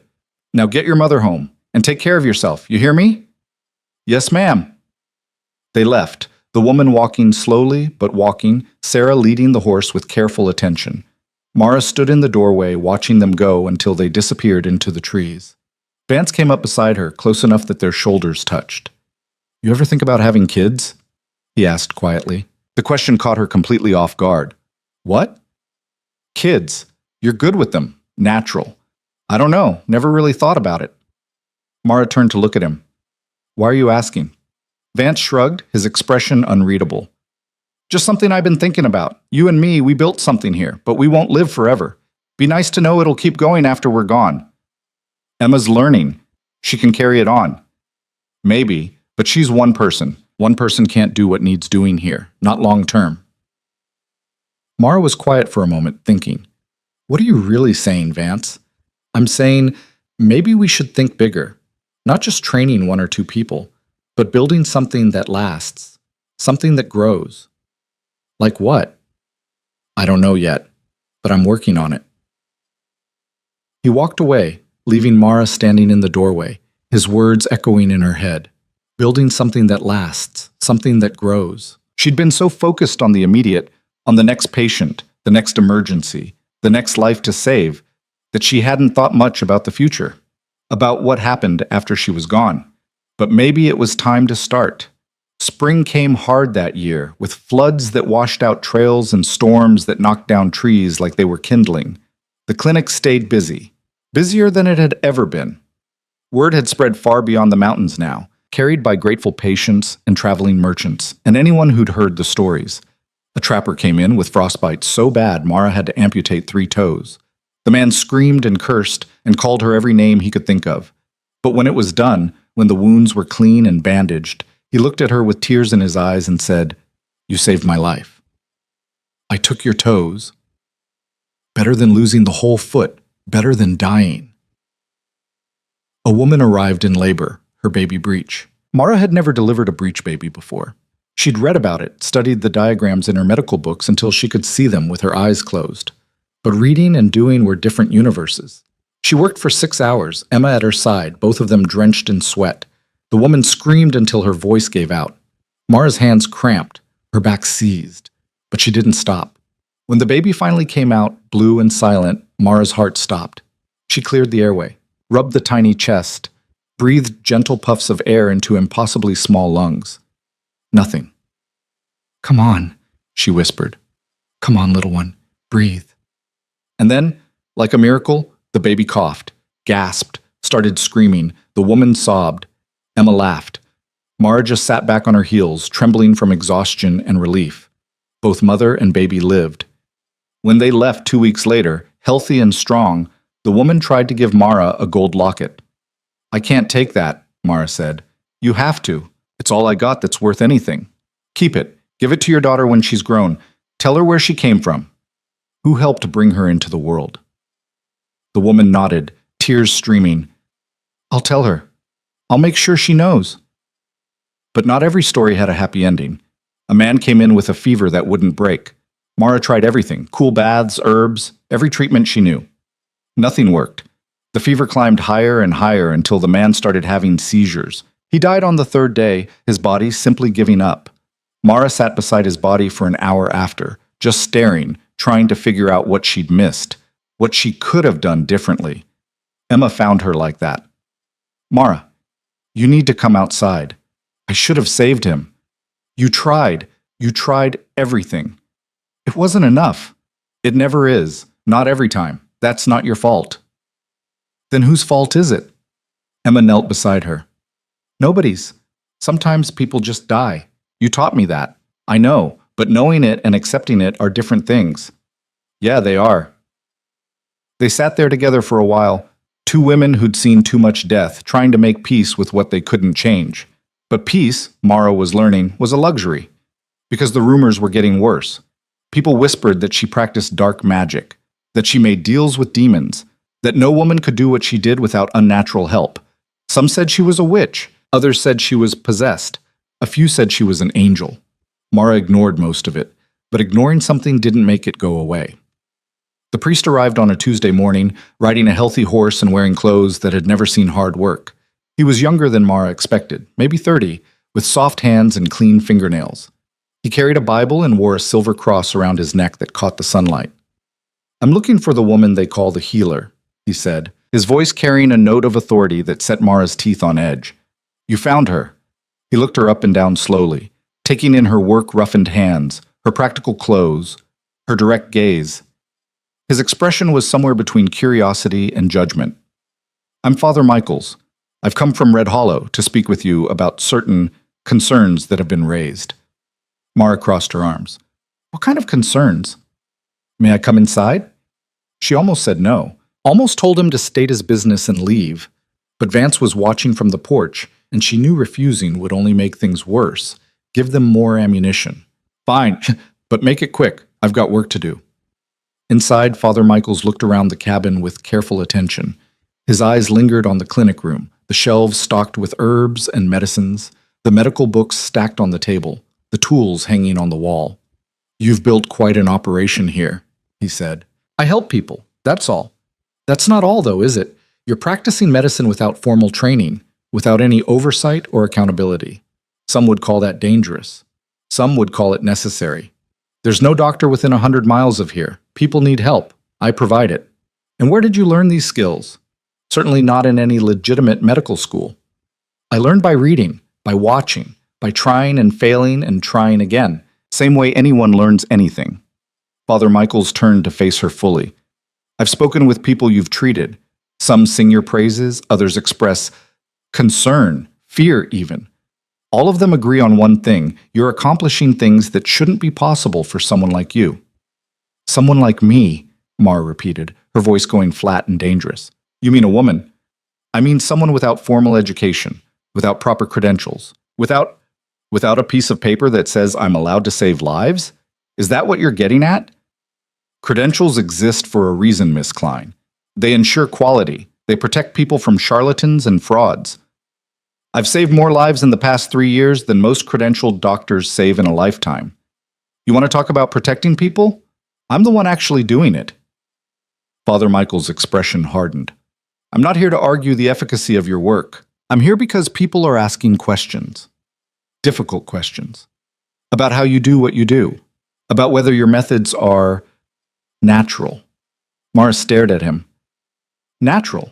You think I'm what exactly? A witch? A demon? What? I'm simply suggesting that perhaps you should be more forthcoming about your techniques. More transparent. Perhaps work under the supervision of who? You? Some committee of men who've never saved a life in their comfortable lives? Men who'd rather let people die than admit a woman might know something they don't. Miss Klein, it's not Klein anymore, and I'm done with this conversation. I understand you're angry. You don't understand anything. Mara's voice was quiet now, but it carried more weight than if she'd shouted. You rode up here on a healthy horse, wearing clean clothes, carrying a book that tells you how the world is supposed to work. You've never had to choose between dying slowly or taking a chance on someone who might not know what they're doing. You've never been desperate enough to ride for 3 days through a blizzard just for a chance at living. You've never had to look into a child's eyes and tell them you don't know if you can save their mother. She took a step toward him. Father Michaels took a step back. You come into my home, the home I built with my own hands. And you dare question whether I have the right to help people, whether my methods are natural. Let me tell you what's unnatural. What's unnatural is letting people suffer and die because they don't have the right paperwork. What's unnatural is valuing credentials over results. What's unnatural is telling a woman she can't use her mind and her hands to save lives, because some book written by men says she shouldn't. Father Michaels opened his mouth, closed it, then tried again. I've come to offer guidance. I don't need your guidance, and neither do the people I help. Your father warned me you were willful, that you never learned your proper place. Something inside Mara snapped. Not loudly, not dramatically, just a clean, final break. Get out, she said quietly. Miss Klein, get out. Father Michaels looked at her for a long moment. Then he straightened his shoulders, adjusted his cross, and nodded slowly. Very well, but know this. What you're doing here will not go unnoticed indefinitely. There are people of influence who are watching, who are concerned, who will not tolerate a woman operating outside the bounds of propriety and decency. Let them watch. Let them be concerned. Let them come up here and try to stop me. I'll be here, doing the work they're too comfortable to do themselves. Father Michaels walked to the door, paused with his hand on the frame, and looked back. Your father also said you were proud. He was right about that too. My father is a drunk and a liar who spent 26 years making me feel worthless. I don't care what he said about me, and I don't care what you think. The priest left without another word. Mara stood in the doorway, watching him ride away, her whole body shaking with rage and something else, something that felt like vindication. Vance appeared beside her. You all right? No. Want to talk about it? No. Want me to shoot him next time? Despite everything, Mara laughed. It came out harsh and bitter, but it was still a laugh. No, but I appreciate the offer. They stood there for a while. The shaking gradually subsided. The rage cooled into something harder and more focused. He mentioned my father, Mara said quietly. Yeah, I heard. Said he warned the priest about me, about how willful I was, how I never learned my place. Sounds like him. I thought I was done with him, with that whole life, but it keeps following me. Vance was quiet for a moment. Then he said something that surprised her. Maybe that's because you're not done with it. Not really. Mara looked at him. What do you mean? I mean, you left, but you didn't finish it, didn't settle it. And as long as it's unsettled, it's going to keep coming back. What am I supposed to do? Go back there and confront him? Tell him off? What would that accomplish? I don't know, but I know running from something isn't the same as being free from it. Mara wanted to argue, but the words stuck in her throat because she knew he was right. She'd left Red Hollow 3 years ago, but part of her was still there, still carrying the weight of everything that had happened. I can't go back there, she said finally. Why not? Because if I do, I'll want to burn the whole town down. Maybe that's not such a bad thing. She looked at him sharply. You're serious. Not about the burning, but about going back, facing it, settling it. Yeah, I'm serious. I don't know if I can. Yes, you can. You're the strongest person I know, Mara. You've saved lives. Built this place from nothing. Stood up to priests and sheriffs and everyone else who tried to tell you what you could and couldn't do. You can face one broken old man. Mara closed her eyes, breathed deep. Let the truth of his words settle over her. If I go, she said slowly, I'm not going alone. I know. I'm coming with you. And what if it goes wrong? What if I lose my temper? What if I say something I can't take back? Then you say it, and you deal with the consequences. But at least you'll have said it. They stood there in the morning light, and Mara made a decision, one she'd been avoiding for 3 years. All right, she said. Let's do it. But not today, soon, when things slow down here. Things didn't slow down for another month. The clinic stayed busy with an endless stream of patients. But finally, one cool autumn morning, Mara looked at Emma and said, Can you handle things for a few days? Emma didn't hesitate. Yes. You sure? I'm sure. Go do what you need to do. They left the next morning, riding out before dawn. Mara hadn't been on a long journey in months, and her body protested every mile. But she pushed through it, keeping her eyes forward, trying not to think about what waited at the end. Red Hollow looked smaller than she remembered. They rode in slowly, mid-afternoon, the sun painting everything in shades of gold and amber. The buildings were the same. The streets were the same. But somehow it all felt diminished, shrunken, like the town had gotten smaller while she'd grown larger. People stopped to stare as they rode down the main street. Some recognized her. She could see it in their faces. The shock, the confusion, the judgment. Mara kept her chin up and her eyes forward. They stopped in front of the saloon where this had all started. The same saloon where she'd been humiliated 3 years ago. Where Vance had stood up for her, where everything had changed. Vance dismounted first, then helped Mara down. Her legs were shaking, but she forced them steady. She'd faced worse than this, saved lives, lost lives, built something real and lasting. One old drunk in a dying town couldn't hurt her anymore. You ready? Vance asked quietly. No, but let's do it anyway. They walked inside. The room went quiet the instant they entered. Every conversation stopped. Every head turned. Mara recognized some of the faces. Men who'd laughed at her. Women who'd crossed the street to avoid her. The bartender who'd refused to serve her. They all looked older now. Harder. Worn down by life in a way that made Mara almost feel sorry for them. Almost. Well, someone said from the corner. Mara recognized the voice before she saw the face. The hatchet-faced man who'd tried to cheat her on the preserves. Look what the wind blew back in. I'm looking for my father, Mara said, her voice carrying through the silence. Where is he? Hatchet-Face smirked. What makes you think he wants to see you? I don't care what he wants. Where is he?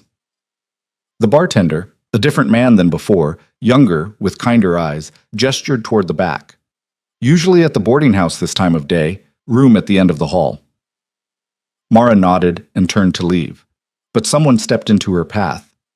It was a woman, maybe 40, thin and tired-looking with work-roughened hands and eyes that had seen too much. You're the healer, the woman said quietly. Yeah, my sister went to see you last fall, Martha Henshaw. She had a fever, bad one. You saved her life. Mara remembered. A woman with pneumonia, delirious and barely breathing. She'd fought for 3 days to keep her alive, not knowing if it would work. But it had. I'm glad she's okay, Mara said carefully. The woman's eyes filled with tears. She's more than okay. She's alive because of you, because you cared enough to try when everyone else had given up. The woman reached out and took Mara's hands in hers. Her grip was strong, certain. Don't let these people make you feel small, she said, her voice dropping even lower. Don't let them make you doubt yourself. You're worth 10 of anyone in this room. 100. You hear me? Something in Mara's chest tightened. She nodded, not trusting herself to speak. The woman released her hands and stepped back. Go do what you came to do, and then get out of here. This town doesn't deserve you. Mara walked out of the saloon with Vance beside her, her eyes stinging with tears she refused to let fall. That was unexpected, Vance said quietly. Yeah. Feel better? A little. Ask me again after I talk to my father. The boarding house was exactly as Mara remembered it, a sad, sagging building at the edge of town that smelled of mold and old grease and decades of accumulated despair. She'd lived there for 6 months after her mother died, sleeping in a room the size of a closet, listening to her father drink himself unconscious every night. She'd hated every minute of it. The common room was dim and empty except for one figure slumped in a chair by the cold fireplace. Even from across the room, Mara recognized him. Her father. He looked older. So much older. His hair had gone completely gray. His skin hung loose on his bones. His hands shook when he reached for the bottle on the table beside him. He looked up when she entered. For a moment, he didn't recognize her. Then he did. Mara, he said, his voice rough and thin. Mara, is that you? Yeah. I didn't think you'd ever come back. I didn't want to, but apparently you couldn't leave well enough alone. Her father's brow furrowed. What do you mean? I mean, you've been talking about me, spreading lies, telling priests I'm practicing witchcraft or running some kind of con, making my life harder when you'd already done enough damage. Understanding dawned in his bloodshot eyes. The priest, Father Michaels. He came to see you? Yeah, thanks for that. I didn't ask him to go up there. He came asking questions. I just answered them. You told him I was willful, that I never learned my place. Her father was quiet for a long moment. Then he said, That's true, isn't it? Mara laughed, a short, sharp sound with no humor in it. Yeah, it's true. And thank whatever powers exist for that, because if I'd learned my place, I'd be dead by now. Or worse. I didn't mean it as an insult. Yes, you did. You meant it exactly how it sounded, as a warning, a way to tell him I was trouble, that I couldn't be trusted. Her father stood slowly, swaying slightly. You left without a word, ran off with some stranger. His name is Ronan Vance, and I didn't run off. I made a choice to leave a place that was killing me slowly, a choice to build something better. You embarrassed me. I embarrassed you? Mara's voice rose despite her intention to stay calm. I spent 26 years trying to make you proud, trying to be small enough, quiet enough, useful enough, and nothing I did was ever good enough. You looked at me like I was a burden, like I was something you couldn't wait to be rid of. You were supposed to stay, take care of me when I got old. Why? You never took care of me. I gave you a roof over your head, food, clothes. You gave me the bare minimum required to keep me alive. That's not the same as caring. That's not even close. Her father's face reddened. His fists clenched. I did my best. Your best wasn't good enough. The words came out flat and final, and I'm done pretending it was. The silence that followed was heavy enough to crush bones. Her father stared at her, his chest heaving, his eyes wet with what might have been tears, or might have been just the effects of too much whiskey. Then something in him broke. His shoulders sagged, his head dropped. When he spoke again, his voice was barely a whisper. You're right. Mara blinked. What? You're right.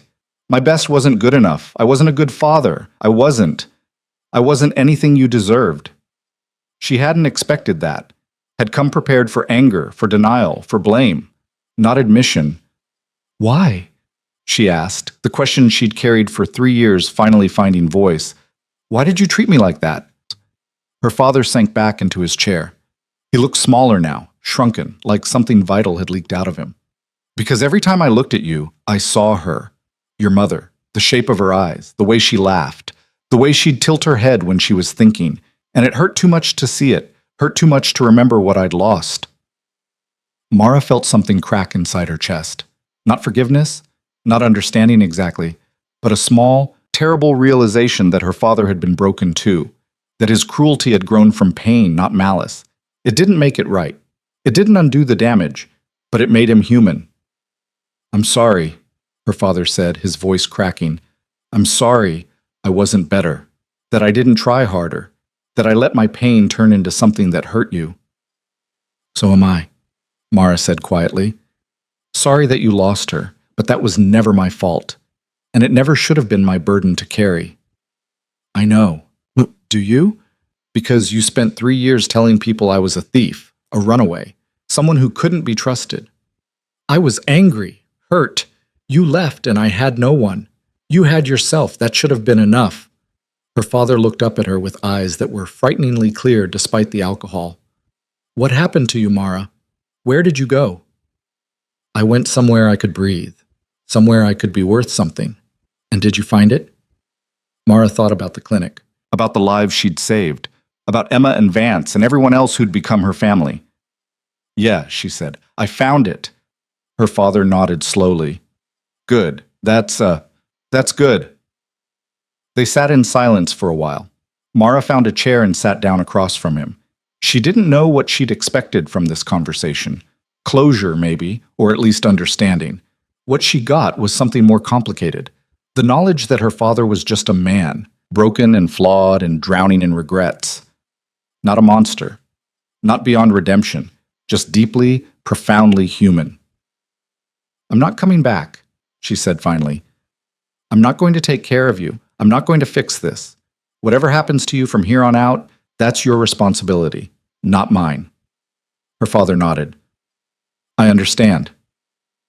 "But," Mara paused, weighing her next words carefully. "If you need help, real help, not money for whiskey, but actual help, you can write to me. Caravance's cabin, Northern Mountains. Someone will get it to me eventually." Her father looked at her with something like wonder. "Why would you do that? After everything?"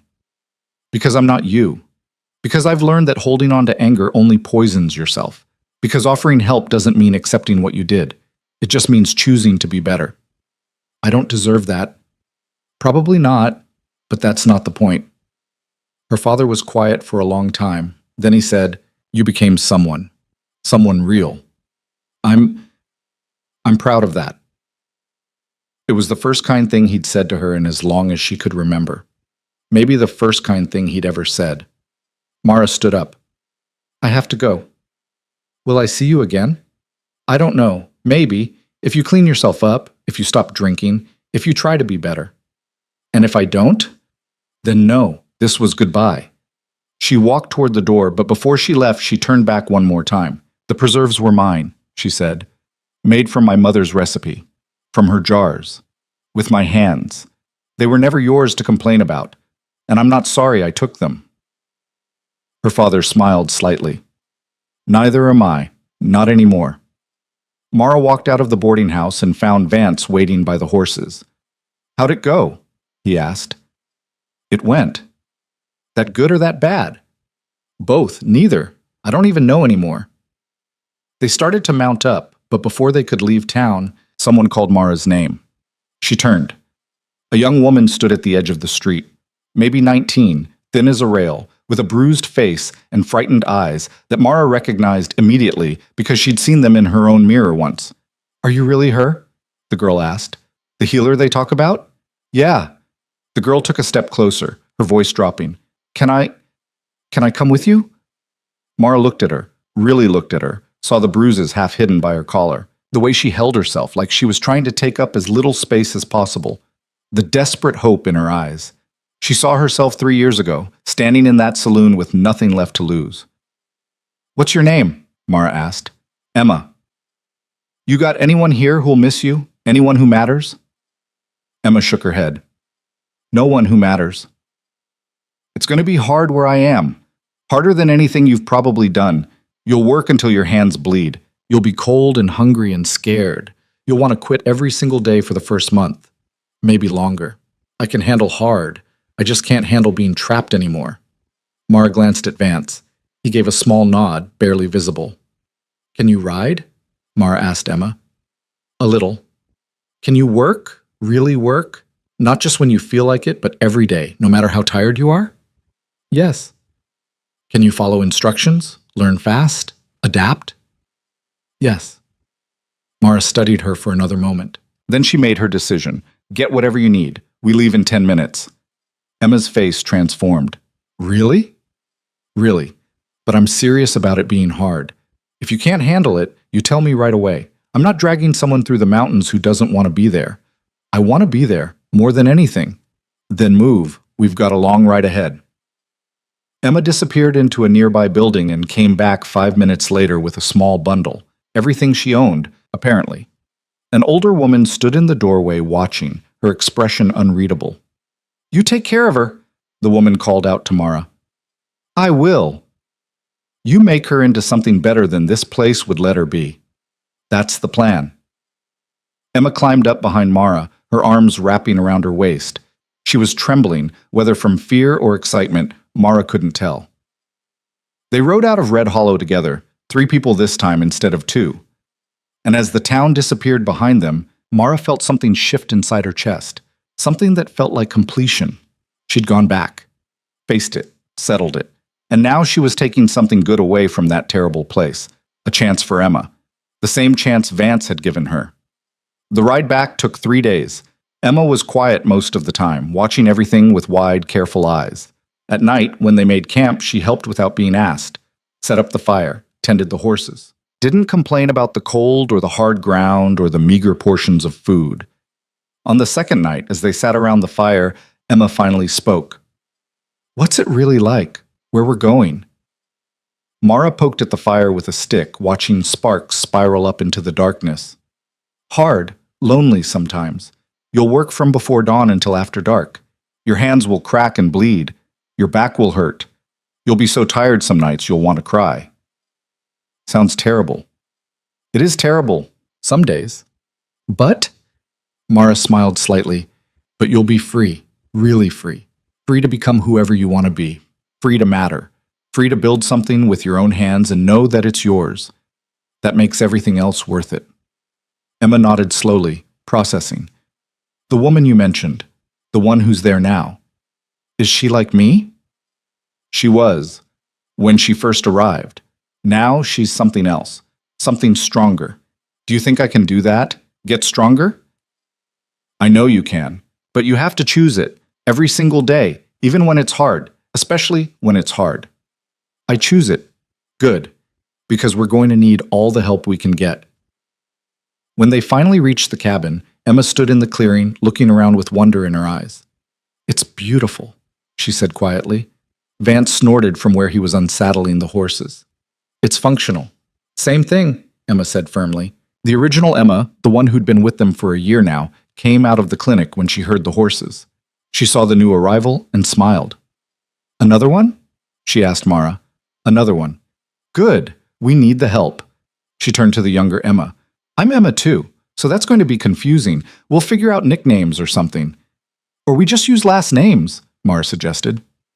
Emma Carter, the original Emma said. Emma Dunn, the new girl added. Problem solved, Mara said. Carter, show Dunn around, get her settled. Tomorrow, we start training. Mshayta. That night, after both Emmas were asleep and the clinic was quiet, Mara sat on the porch with Vance. You did good today, he said. Which part? All of it, going back, facing your father, bringing Emma, Dunn, with you. Felt like I had to, like if I didn't, I'd always wonder. And now? Now I'm done with that place. Really done. I said what I needed to say. I took what I needed to take. The rest of it can burn for all I care. Vance was quiet for a moment. Then he said, You know what the best part is? What? You didn't just escape. You transformed. You took all that pain, all that rejection, all that time they made you feel worthless, and you turned it into something that saves lives. That's rare, Mara. That's special. I had help. Yeah, but you did the work. Don't diminish that. Mara leaned back against the cabin wall, looking up at the stars. They were bright tonight, scattered across the sky like someone had thrown diamonds into the darkness. Thank you, she said quietly. For what? For giving me a choice that day. In the saloon, you could have just helped me and walked away. But you didn't. You offered me something different, something better. I offered you work. You made it into something better all on your own. They sat there in comfortable silence, two people who'd built something real together, something that mattered. And Mara realized that she'd finally, truly left Red Hollow behind, not by running from it, but by facing it, settling it, and choosing to build something better from the ashes. She was free now, really free, and that was worth everything. Freedom, Mara discovered, was just the beginning. The two Emmas, Carter and Dunn, worked together like they'd known each other for years instead of days. Carter took the younger woman under her wing, teaching her everything Mara had taught her: how to clean wounds without causing more damage, how to recognize the signs of infection, how to tell the difference between a fever that would break and one that would kill. Dunn absorbed it all like dry earth soaking up rain. She asked questions constantly, filled the margins of Mara's medical books with notes, practiced bandaging techniques on herself until her arms were covered in wrappings.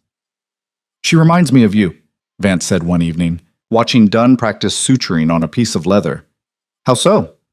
Desperate to prove herself, desperate to be useful, like if she stops moving for even a second, someone's going to tell her she doesn't belong. Mara watched the young woman work, saw the furrow of concentration between her eyebrows, the way her tongue stuck out slightly when she focused. Yes, Mara said quietly. I see it too. But Dunn wasn't the only one who showed up looking for something. 2 weeks after they returned from Red Hollow, a young man arrived on horseback. He was maybe 25, well-dressed by mountain standards, with clean hands that suggested education rather than hard labor. I'm looking for Mara, he said, dismounting carefully. The healer. That's me, Mara said, stepping out of the clinic. What do you need? My name is Thomas Brennan. I studied medicine in Philadelphia for 2 years before my family lost everything in a bank failure. I've been working odd jobs ever since, but what I really want, what I need, is to practice medicine. And I heard you might be willing to teach someone. Mara looked him up and down. You've got formal training? Some. Enough to know how much I don't know. Why come here? Why not go back to school when you get the money?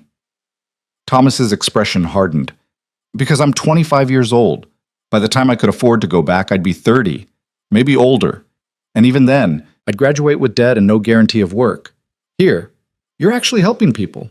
Saving lives. That's what I want to do. It's not glamorous. It's blood and shit and watching people die despite everything you try. I know. I've read enough to know that much. Reading and doing are different universes. Then teach me to do. Mara studied him for a long moment. There was something in his eyes, determination mixed with desperation. She recognized it because she'd felt it herself. All right, she said finally, but you work for it. I'm not running a charity. You help with everything, cooking, cleaning, hauling water, chopping wood. And you study every night, every single night. Can you do that? Yes, ma'am.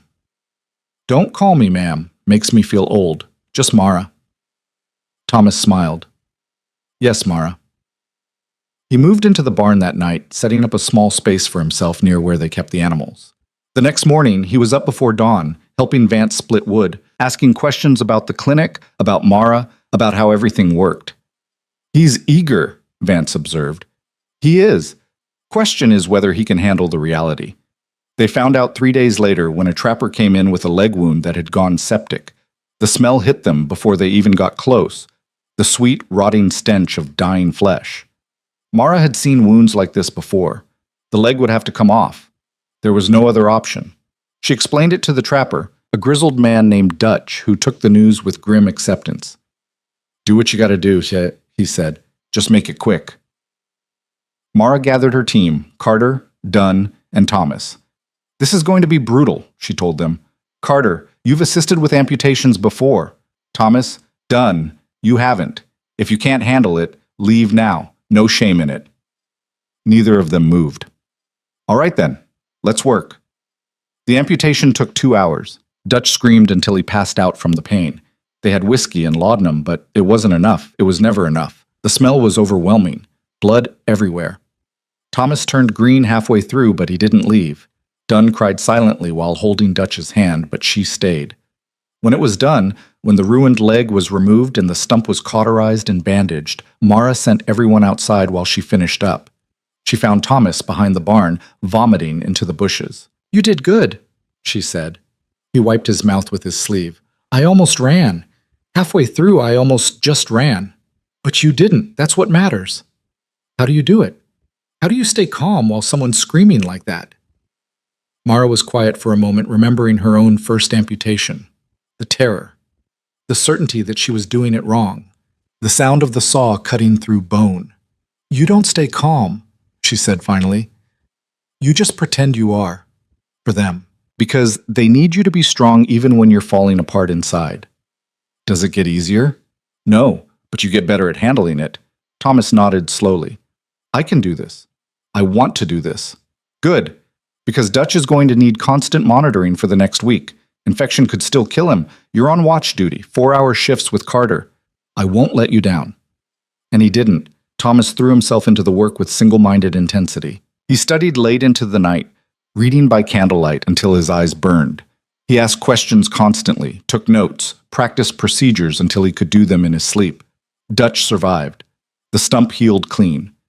When he finally left 6 weeks later, walking with a crutch Vance had carved, he shook Thomas's hand. "You saved my life, boy.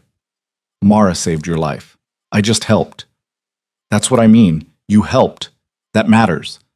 After Dutch left, Mara gathered her small team, Carter, Dunn, and Thomas. "We need to talk about the future," she said. They sat around the table in the main cabin. It was late autumn now, the air getting crisp, the first hints of winter creeping down from the high peaks. "We're getting more patients than we can handle," Mara continued. "People coming from farther and farther away. And I'm only one person. I can't do this alone anymore." "You're not alone, Carter said. "You've got us." "I know, and you're all doing incredible work, but we need to think bigger." "What happens in 5 years? 10? What happens when I'm too old to do this anymore?" The question hung in the air. None of them had thought that far ahead. They'd all been too focused on the immediate, on the next patient, the next crisis, the next life to save. "We build something that lasts," Vance said from where he stood near the fire. "Something that keeps going after any one of us is gone." "How?" Dunn asked. "We train more people," Mara said. "Not just you three. We bring in anyone who wants to learn, anyone who has the dedication and the courage. We teach them everything we know, and then they go out and teach others." Thomas leaned forward. "You're talking about building a network, multiple clinics, multiple healers." Exactly. One clinic can only help so many people, but 10 clinics, 20, we could cover the entire territory. "That's ambitious," Carter said. "It's necessary. The need isn't going away. It's only getting bigger." They talked late into the night, planning, dreaming, arguing about details. By the time they finally went to bed, they had the outline of something that felt almost impossible. But then again, Mara had built her entire life on doing the impossible. Word spread about what they were building. Over the next year, more people arrived. A woman named Ruth, who'd been a midwife for 20 years and had forgotten more about childbirth than most doctors ever knew. An older physician named Samuel, who'd lost his practice to gambling debts, but still had steady hands and a sharp diagnostic mind. A young woman named Claire who'd nursed her entire family through cholera and wanted to learn how to help others do the same. They came broken and desperate and hungry for purpose. Mara gave them that purpose. She trained them relentlessly, held them to impossible standards, pushed them harder than they thought they could be pushed.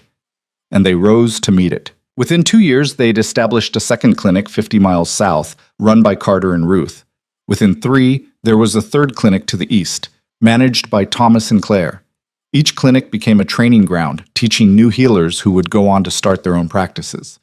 The money from the miners' gold and from grateful patients went into supplies, into building materials, into creating something that would outlast any one of them. But growth brought complications. Towns started sending officials to inspect the clinics. Some came away impressed. Others came with suspicions, looking for violations of laws that barely existed out here, trying to find reasons to shut them down.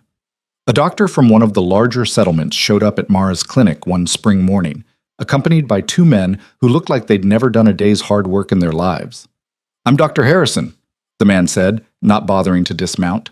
"I'm here to investigate complaints about unlicensed medical practice." Mara crossed her arms.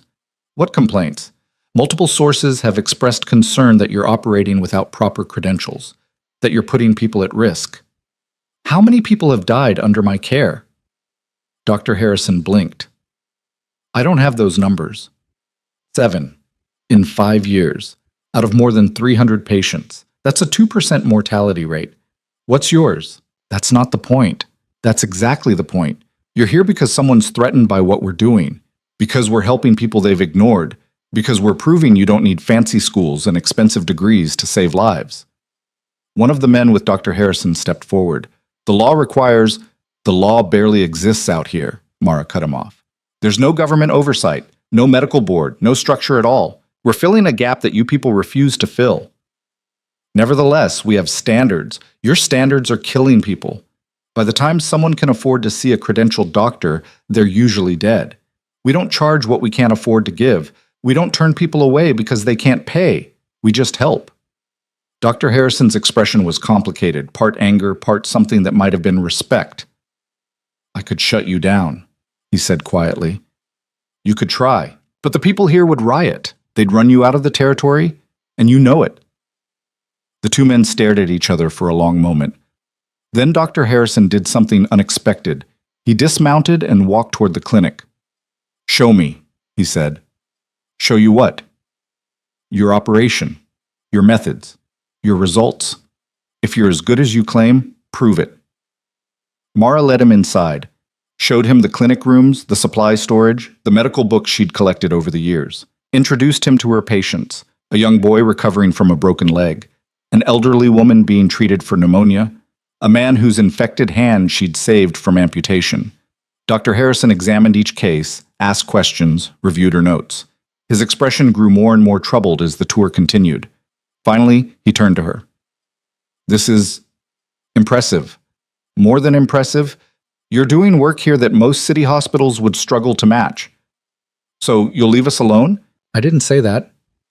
He paused. "But I will report that I found no evidence of malpractice, that your mortality rates are exceptionally low, that your patients speak highly of the care they've received. Why are you doing this?" "Because I became a doctor to help people, not to protect the interests of other doctors. And what you're doing here is helping people. I can't argue with results." After he left, Vance found Mara sitting on the porch, staring at nothing. "That went better than expected," he said. "For now. But they'll keep coming, keep trying to find ways to stop us. Let them. We'll keep doing what we're doing." Mara looked at him. "You ever get tired of this, of fighting just to help people?" "Every day. But then I remember what it was like before, when people had nowhere to go, nothing to hope for. This is better." "Yeah, it is." But the real test came that winter. A family arrived in the middle of a blizzard, father, mother, and 3 children ranging from 6 to 14. They'd been traveling when the storm hit, gotten lost, spent 3 days in the snow before finding the clinic. All 5 of them had frostbite. The youngest had pneumonia. The mother was running a fever that suggested something worse. Mara mobilized everyone. Dunn took the children. Samuel examined the father. Mara focused on the mother. The woman was in bad shape. The fever was high, her breathing labored, and there was something else, swelling in her abdomen, tender to the touch. "How long have you been sick?" Mara asked. "Week, maybe more. Started with stomach pain." Mara's blood ran cold. She'd read about this. Appendicitis. If the appendix had ruptured, infection would spread through the abdominal cavity. Without surgery, real surgery, the kind that required skills she barely had, the woman would die. She called Samuel over. "I need your opinion." He examined the woman carefully. His expression confirmed her fears. "Appendix," he said quietly. "Probably ruptured. She's septic." "Can we save her?" "I don't know. I've never performed this surgery. Have you?" "I've read about it, studied the diagrams, but no, I've never done it." "Then we have a decision to make." They stepped outside, leaving Dunn to monitor the woman. If we don't operate, she dies, Samuel said. Probably within a day or two.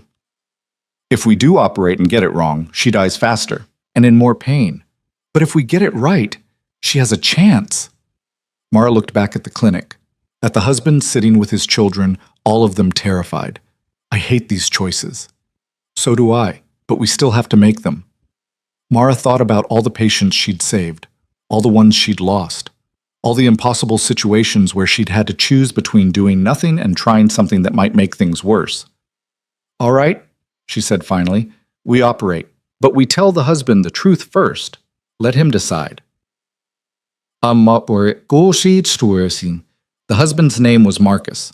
When Mara explained the situation, that his wife was dying, that surgery was a risk but their only option, he didn't hesitate. Do it. Whatever you have to do. Just save her. They operated that night. Mara, Samuel, and Thomas working together while Carter and Dunn monitored the woman's vital signs and kept her as still as possible.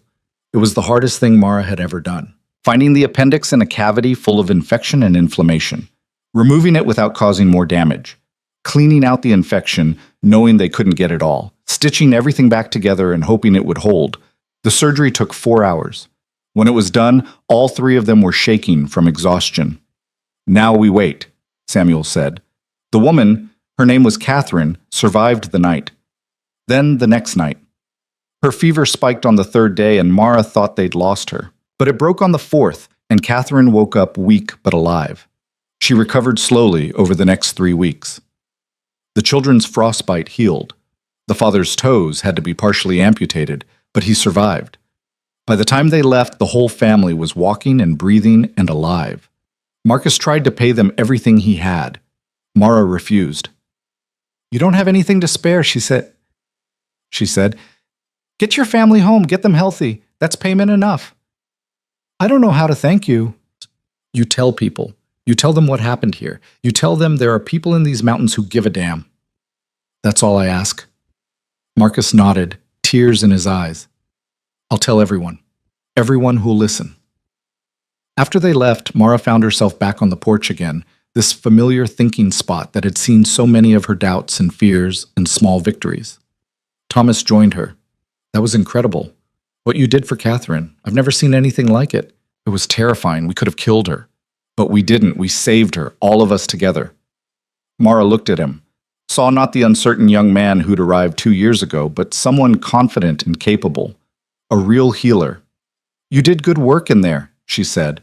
I learned from the best. I'm not the best. I'm just stubborn. Same thing out here. The years continued to blur together. More clinics opened. More healers trained. The network Mara had envisioned slowly became real. But success came with a price she hadn't anticipated. Her body started breaking down.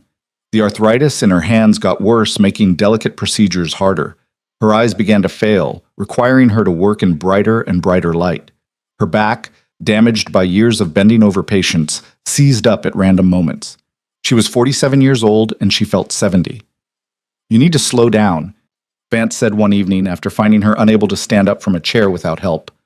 I can't. There's too much work.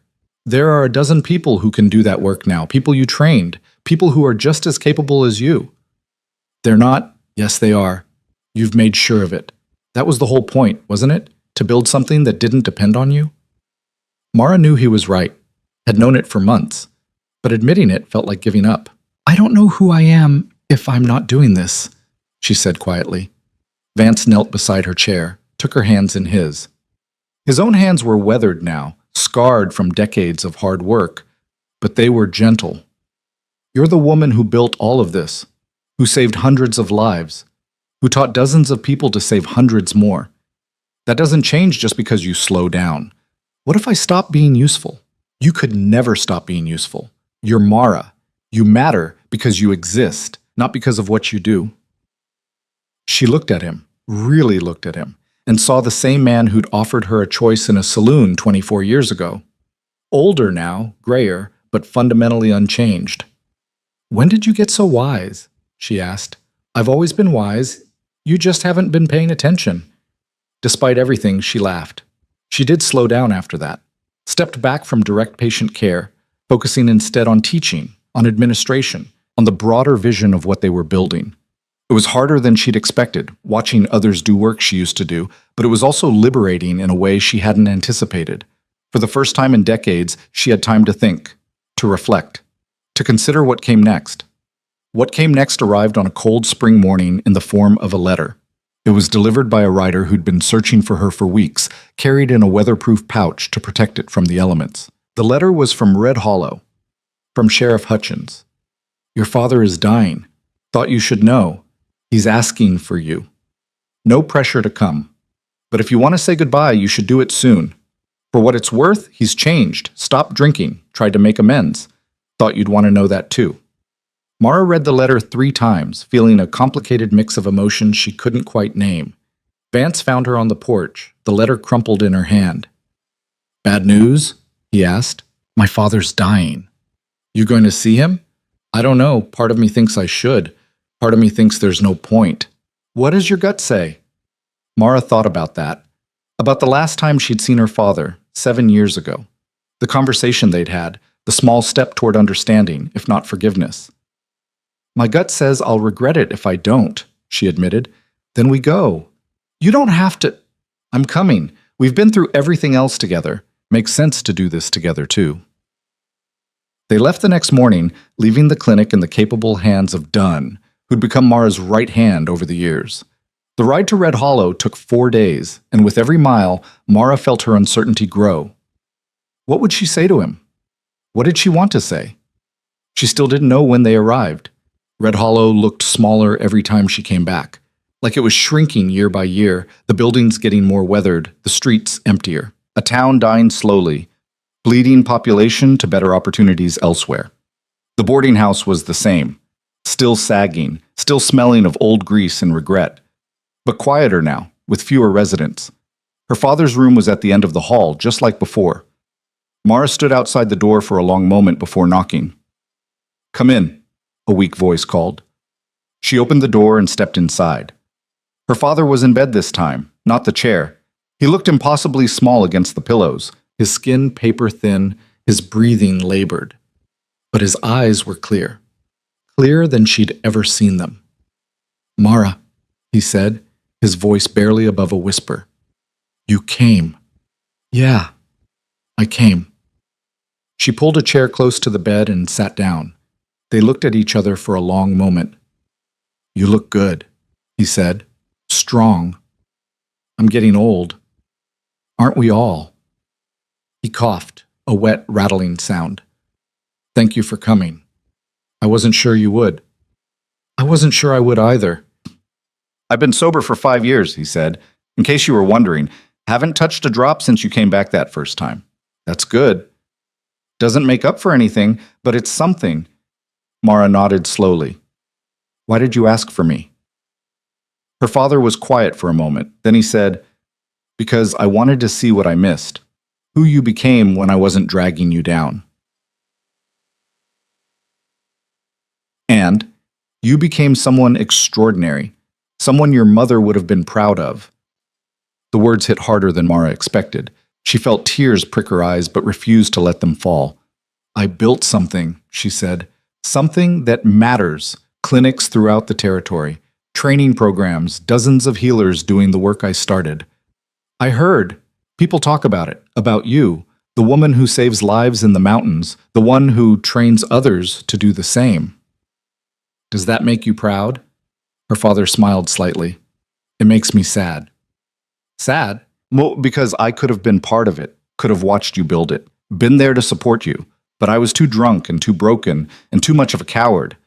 "Yeah, you were." "I'm sorry, Mara, for all of it, for making you feel worthless, for not seeing who you were, for wasting the time we could have had." Mara sat there, letting his words settle. She'd imagined this conversation 100 times over the years. Sometimes she yelled, sometimes she forgave him, sometimes she just walked away. The reality was quieter than any of her imaginings. "I don't forgive you," she said finally. "I don't think I can. You hurt me too deeply for too long." "I know. But I don't hate you anymore either. I feel sorry for you, for what you could have been and weren't." Her father nodded. That's fair, more than fair. They sat in silence for a while. Mara could hear his breathing getting shallower, more labored. How long? She asked quietly. Doctor says days, maybe a week if I'm stubborn. Are you in pain? Some, but they give me something for it. Do you need anything? Is there anything I can do? Her father looked at her with eyes that held a lifetime of regret. Tell me about it. What you built. I want to hear it from you. So Mara told him about the first clinic built with her own hands and Vance's help. About the patients who'd arrived desperate and left healed. About Carter and Dunn and Thomas and all the others who'd come looking for purpose and found it. About the network of clinics stretching across the territory. About the lives saved. About the legacy being built. Her father listened without interrupting, his eyes closed, a small smile on his face. When she finished, he opened his eyes. You did it, he said. You proved everyone wrong, including me. I didn't do it to prove anyone wrong. I did it because it needed doing. I know. That's what makes it even better. He coughed again, harder this time. Mara gave him water, helped him drink. I'm tired, he said when the coughing subsided. Do you want me to leave? No, just tired. His eyes drifted closed, his breathing evened out. Mara sat with him for another hour, watching him sleep, thinking about all the years between them, all the pain and anger and missed opportunities, but also thinking about the fact that he'd gotten sober, that he'd tried, at the end, to be better. It didn't erase what came before, but it meant something. When she finally stood to leave, she did something she hadn't done in decades. She leaned down and kissed his forehead. Goodbye, Pa, she whispered. She never saw him again. He died 3 days later in his sleep. Sheriff Hutchins sent word, and Mara received it with a sense of finality that felt almost peaceful. That chapter of her life was truly closed now. She was 51 years old when Vance got sick. It started small, a cough that wouldn't go away, a tiredness that sleep didn't fix. He brushed it off at first, insisted he was fine. But Mara had seen too many sick people to be fooled. She examined him herself, her hands gentle on his chest, listening to his lungs. What she heard made her blood run cold. You need to see Samuel, she said. I'm fine. You're not, and you know it. Samuel's diagnosis confirmed her fears. Consumption, tuberculosis. The disease that killed slowly, stealing breath and strength and life inch by inch. How long? Vance asked calmly. Hard to say. Could be months, could be a year. Maybe longer if you're lucky and if you rest. I'm not good at resting. Learn. But Vance didn't learn. He kept working, kept pushing, kept pretending he was fine even as he got weaker. Mara tried to make him stop, tried to force him to take care of himself. They fought about it more than once. You're killing yourself, she said one evening after finding him chopping wood despite being barely able to stand. We all die eventually. Don't give me that. You can have more time if you just slow down. More time doing what? Lying in bed, watching everyone else work? That's not living. It's better than dying. Is it? Mara didn't have an answer for that. Vance lived for another year. He got to see the network expand to 15 clinics. Got to see Thomas publish a manual on frontier medicine that would be used for decades. Got to see Dunn take over as the head trainer, teaching new healers with the same fierce dedication Mara had shown. He died on a clear autumn morning, with Mara beside him, holding his hand. His last words were, You did good, Mara. Better than good. You changed the world. Then he was gone. Mara didn't cry at first, just sat there, holding his hand, trying to process the fact that the man who'd given her everything was no longer breathing. When the tears finally came, they came hard. She sobbed until her body ached, until she had nothing left. Carter found her like that hours later. She didn't say anything, just sat on the other side of the bed and held Mara while she cried. They buried Vance on the ridge where he'd taken Mara all those years ago, the one that looked out over the entire valley. Every healer in the network came for the funeral. More than 40 people, all of them standing in the cold wind, paying respects to the man who'd helped build what they had. Dunn spoke first, then Thomas, then Samuel. They told stories about Vance's gruff kindness, his unexpected wisdom, his absolute loyalty to the mission they'd built together. When it was Mara's turn, she almost couldn't speak. But she forced herself to stand, to look at all these people Vance had helped create, and find words.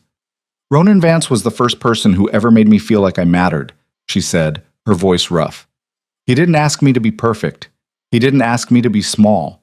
He just gave me a choice and let me become whoever I was capable of being. Everything we've built, all of this, started with that choice, with one man seeing potential where everyone else saw nothing. She paused, looking out over the valley. He used to say that your worth wasn't determined by where you started, that it was determined by what you chose to do with what you were given. He lived that truth every day, and he taught me to do the same. I'm going to miss him more than I can say, but I'm also going to keep building what we started. That's what he'd want. That's what he deserves. They buried him as the sun set, painting the mountains in shades of gold and red. Mara stayed long after everyone else had gone, just sitting on the cold ground, talking to him like he could still hear her. I don't know how to do this without you, she said. You were my anchor, my sounding board, the one who kept me from going too far, or giving up too soon. The wind whispered through the trees. Mara imagined she could hear his voice in it, telling her she knew exactly how to do this, that she'd been ready for years. Maybe she had been. Maybe she still was. She just had to choose it. The years after Vance's death were the hardest of Mara's life. Not because the work got harder, it actually got easier as more capable people joined the network, but because she was lonely in a way she'd never been before. She'd built a family of healers, but Vance had been different. He'd been her partner in ways that went beyond words. The person who understood her completely without needing explanations. Without him, she felt unmoored. But she kept going, because that's what they'd built together, and stopping felt like betraying his memory. She was 68 years old when she finally stopped practicing medicine entirely. Her hands shook too much for delicate work. Her eyes couldn't focus well enough to read her own notes. Her back gave out completely, leaving her dependent on a cane just to walk. It was time. She called a meeting of all the senior healers. There were 23 now, running clinics throughout the territory and beyond. I'm done, she told them simply. This is your network now. Your responsibility. You built this, Dunn protested. She was 40 now, gray streaking her hair, but still the determined young woman who'd fled Red Hollow all those years ago. It's yours. No, it's ours. All of ours. And it'll keep being ours long after I'm gone. That's the point. They argued, but Mara was firm. She'd spent 40 years building this. Now it was time to let it grow without her. She moved into a small cabin near the original clinic, close enough to visit but far enough to truly let go. She spent her days reading, writing letters to healers throughout the network, occasionally advising on difficult cases. It was quiet, peaceful, strange. One morning, 2 years into her retirement, a young woman showed up at her door. Are you Mara? The woman asked. I am. Who are you? My name is Sarah. You saved my mother's life when I was 12. She fell through the ice. You brought her back. Mara remembered. The terrified girl, the dying woman, the desperate ride through the night. I remember you, Mara said. Come in. Tell me what you've been doing. Sarah came in and told her story. How watching Mara work had changed her. How she'd studied everything she could about medicine. How she'd trained with one of the network healers and now ran her own clinic near Blackstone. I came to thank you, Sarah said, for saving my mother, but also for showing me what was possible. You changed my life. After Sarah left, Mara sat on her porch and cried. Not from sadness, from something else entirely. Joy, pride, the overwhelming sense that she'd done something that mattered. She was 72 years old when her heart simply decided it had done enough. She died in her sleep, peacefully, with no pain. Carter found her in the morning, looking more at peace than she'd been in years. They buried her next to Vance on the ridge that had meant so much to both of them. Every healer in the network came. There were 67 of them now, ranging from teenagers just starting their training to elderly practitioners who'd been working for decades. They came from hundreds of miles away, all of them gathering to honor the woman who'd started it all. Dunn spoke at the funeral, her voice strong despite her tears. Mara Klein was told she was worthless, told she didn't matter, told she had no future. She proved them all wrong, not by becoming what they expected, but by becoming something they couldn't imagine. She was a healer, a teacher, a builder of futures. But more than that, she was proof that your worth isn't determined by where you start. It's determined by what you choose to do with what you're given. She paused, looking out at all the healers gathered there. Mara gave us a choice, the same choice someone once gave her, to be more than the world said we could be, to build something that mattered, to prove that compassion and determination could change lives. Every person here made that choice. And because of that, Mara's legacy isn't just the clinics we've built. It's every life we save, every person we train, every future we make possible. They stood on that ridge as the sun set, 67 healers who'd all been given a chance by the woman who'd once been given a chance herself. And they made a promise to keep building, to keep healing, to keep proving that people mattered. All people, not just the rich or the powerful or the credentialed, but the desperate, the forgotten, the ones who'd been told they were worthless, the ones who just needed someone to believe in them. 30 years later, there were over 200 clinics in the network. The manual Thomas had written had been revised and expanded a dozen times, becoming the standard text for frontier medicine. Universities had started acknowledging the work being done, incorporating the techniques developed in the mountains into their formal curricula. The woman who'd once been mocked in a saloon had become a legend. But more importantly, she'd become a foundation, something others could build on, something that would last long after everyone who'd known her was gone. Because that was the real legacy, not the clinics or the techniques or even the lives saved. It was the idea that anyone, absolutely anyone, could choose to matter. That you didn't need permission to help people. You just needed courage and compassion and the willingness to try. Mara had proven that. And in proving it, she'd given that gift to thousands of others. Some legacies are built on power or wealth or fame. Mara's was built on something simpler and more profound, on the choice to care, to try, to believe that every person deserved a chance to become more than the world told them they could be. She'd been given that chance in a saloon by a gruff mountain man who saw something in her no one else did, and she'd spent the rest of her life passing that chance on to others. That was worth more than all the gold in the territory. That was worth everything.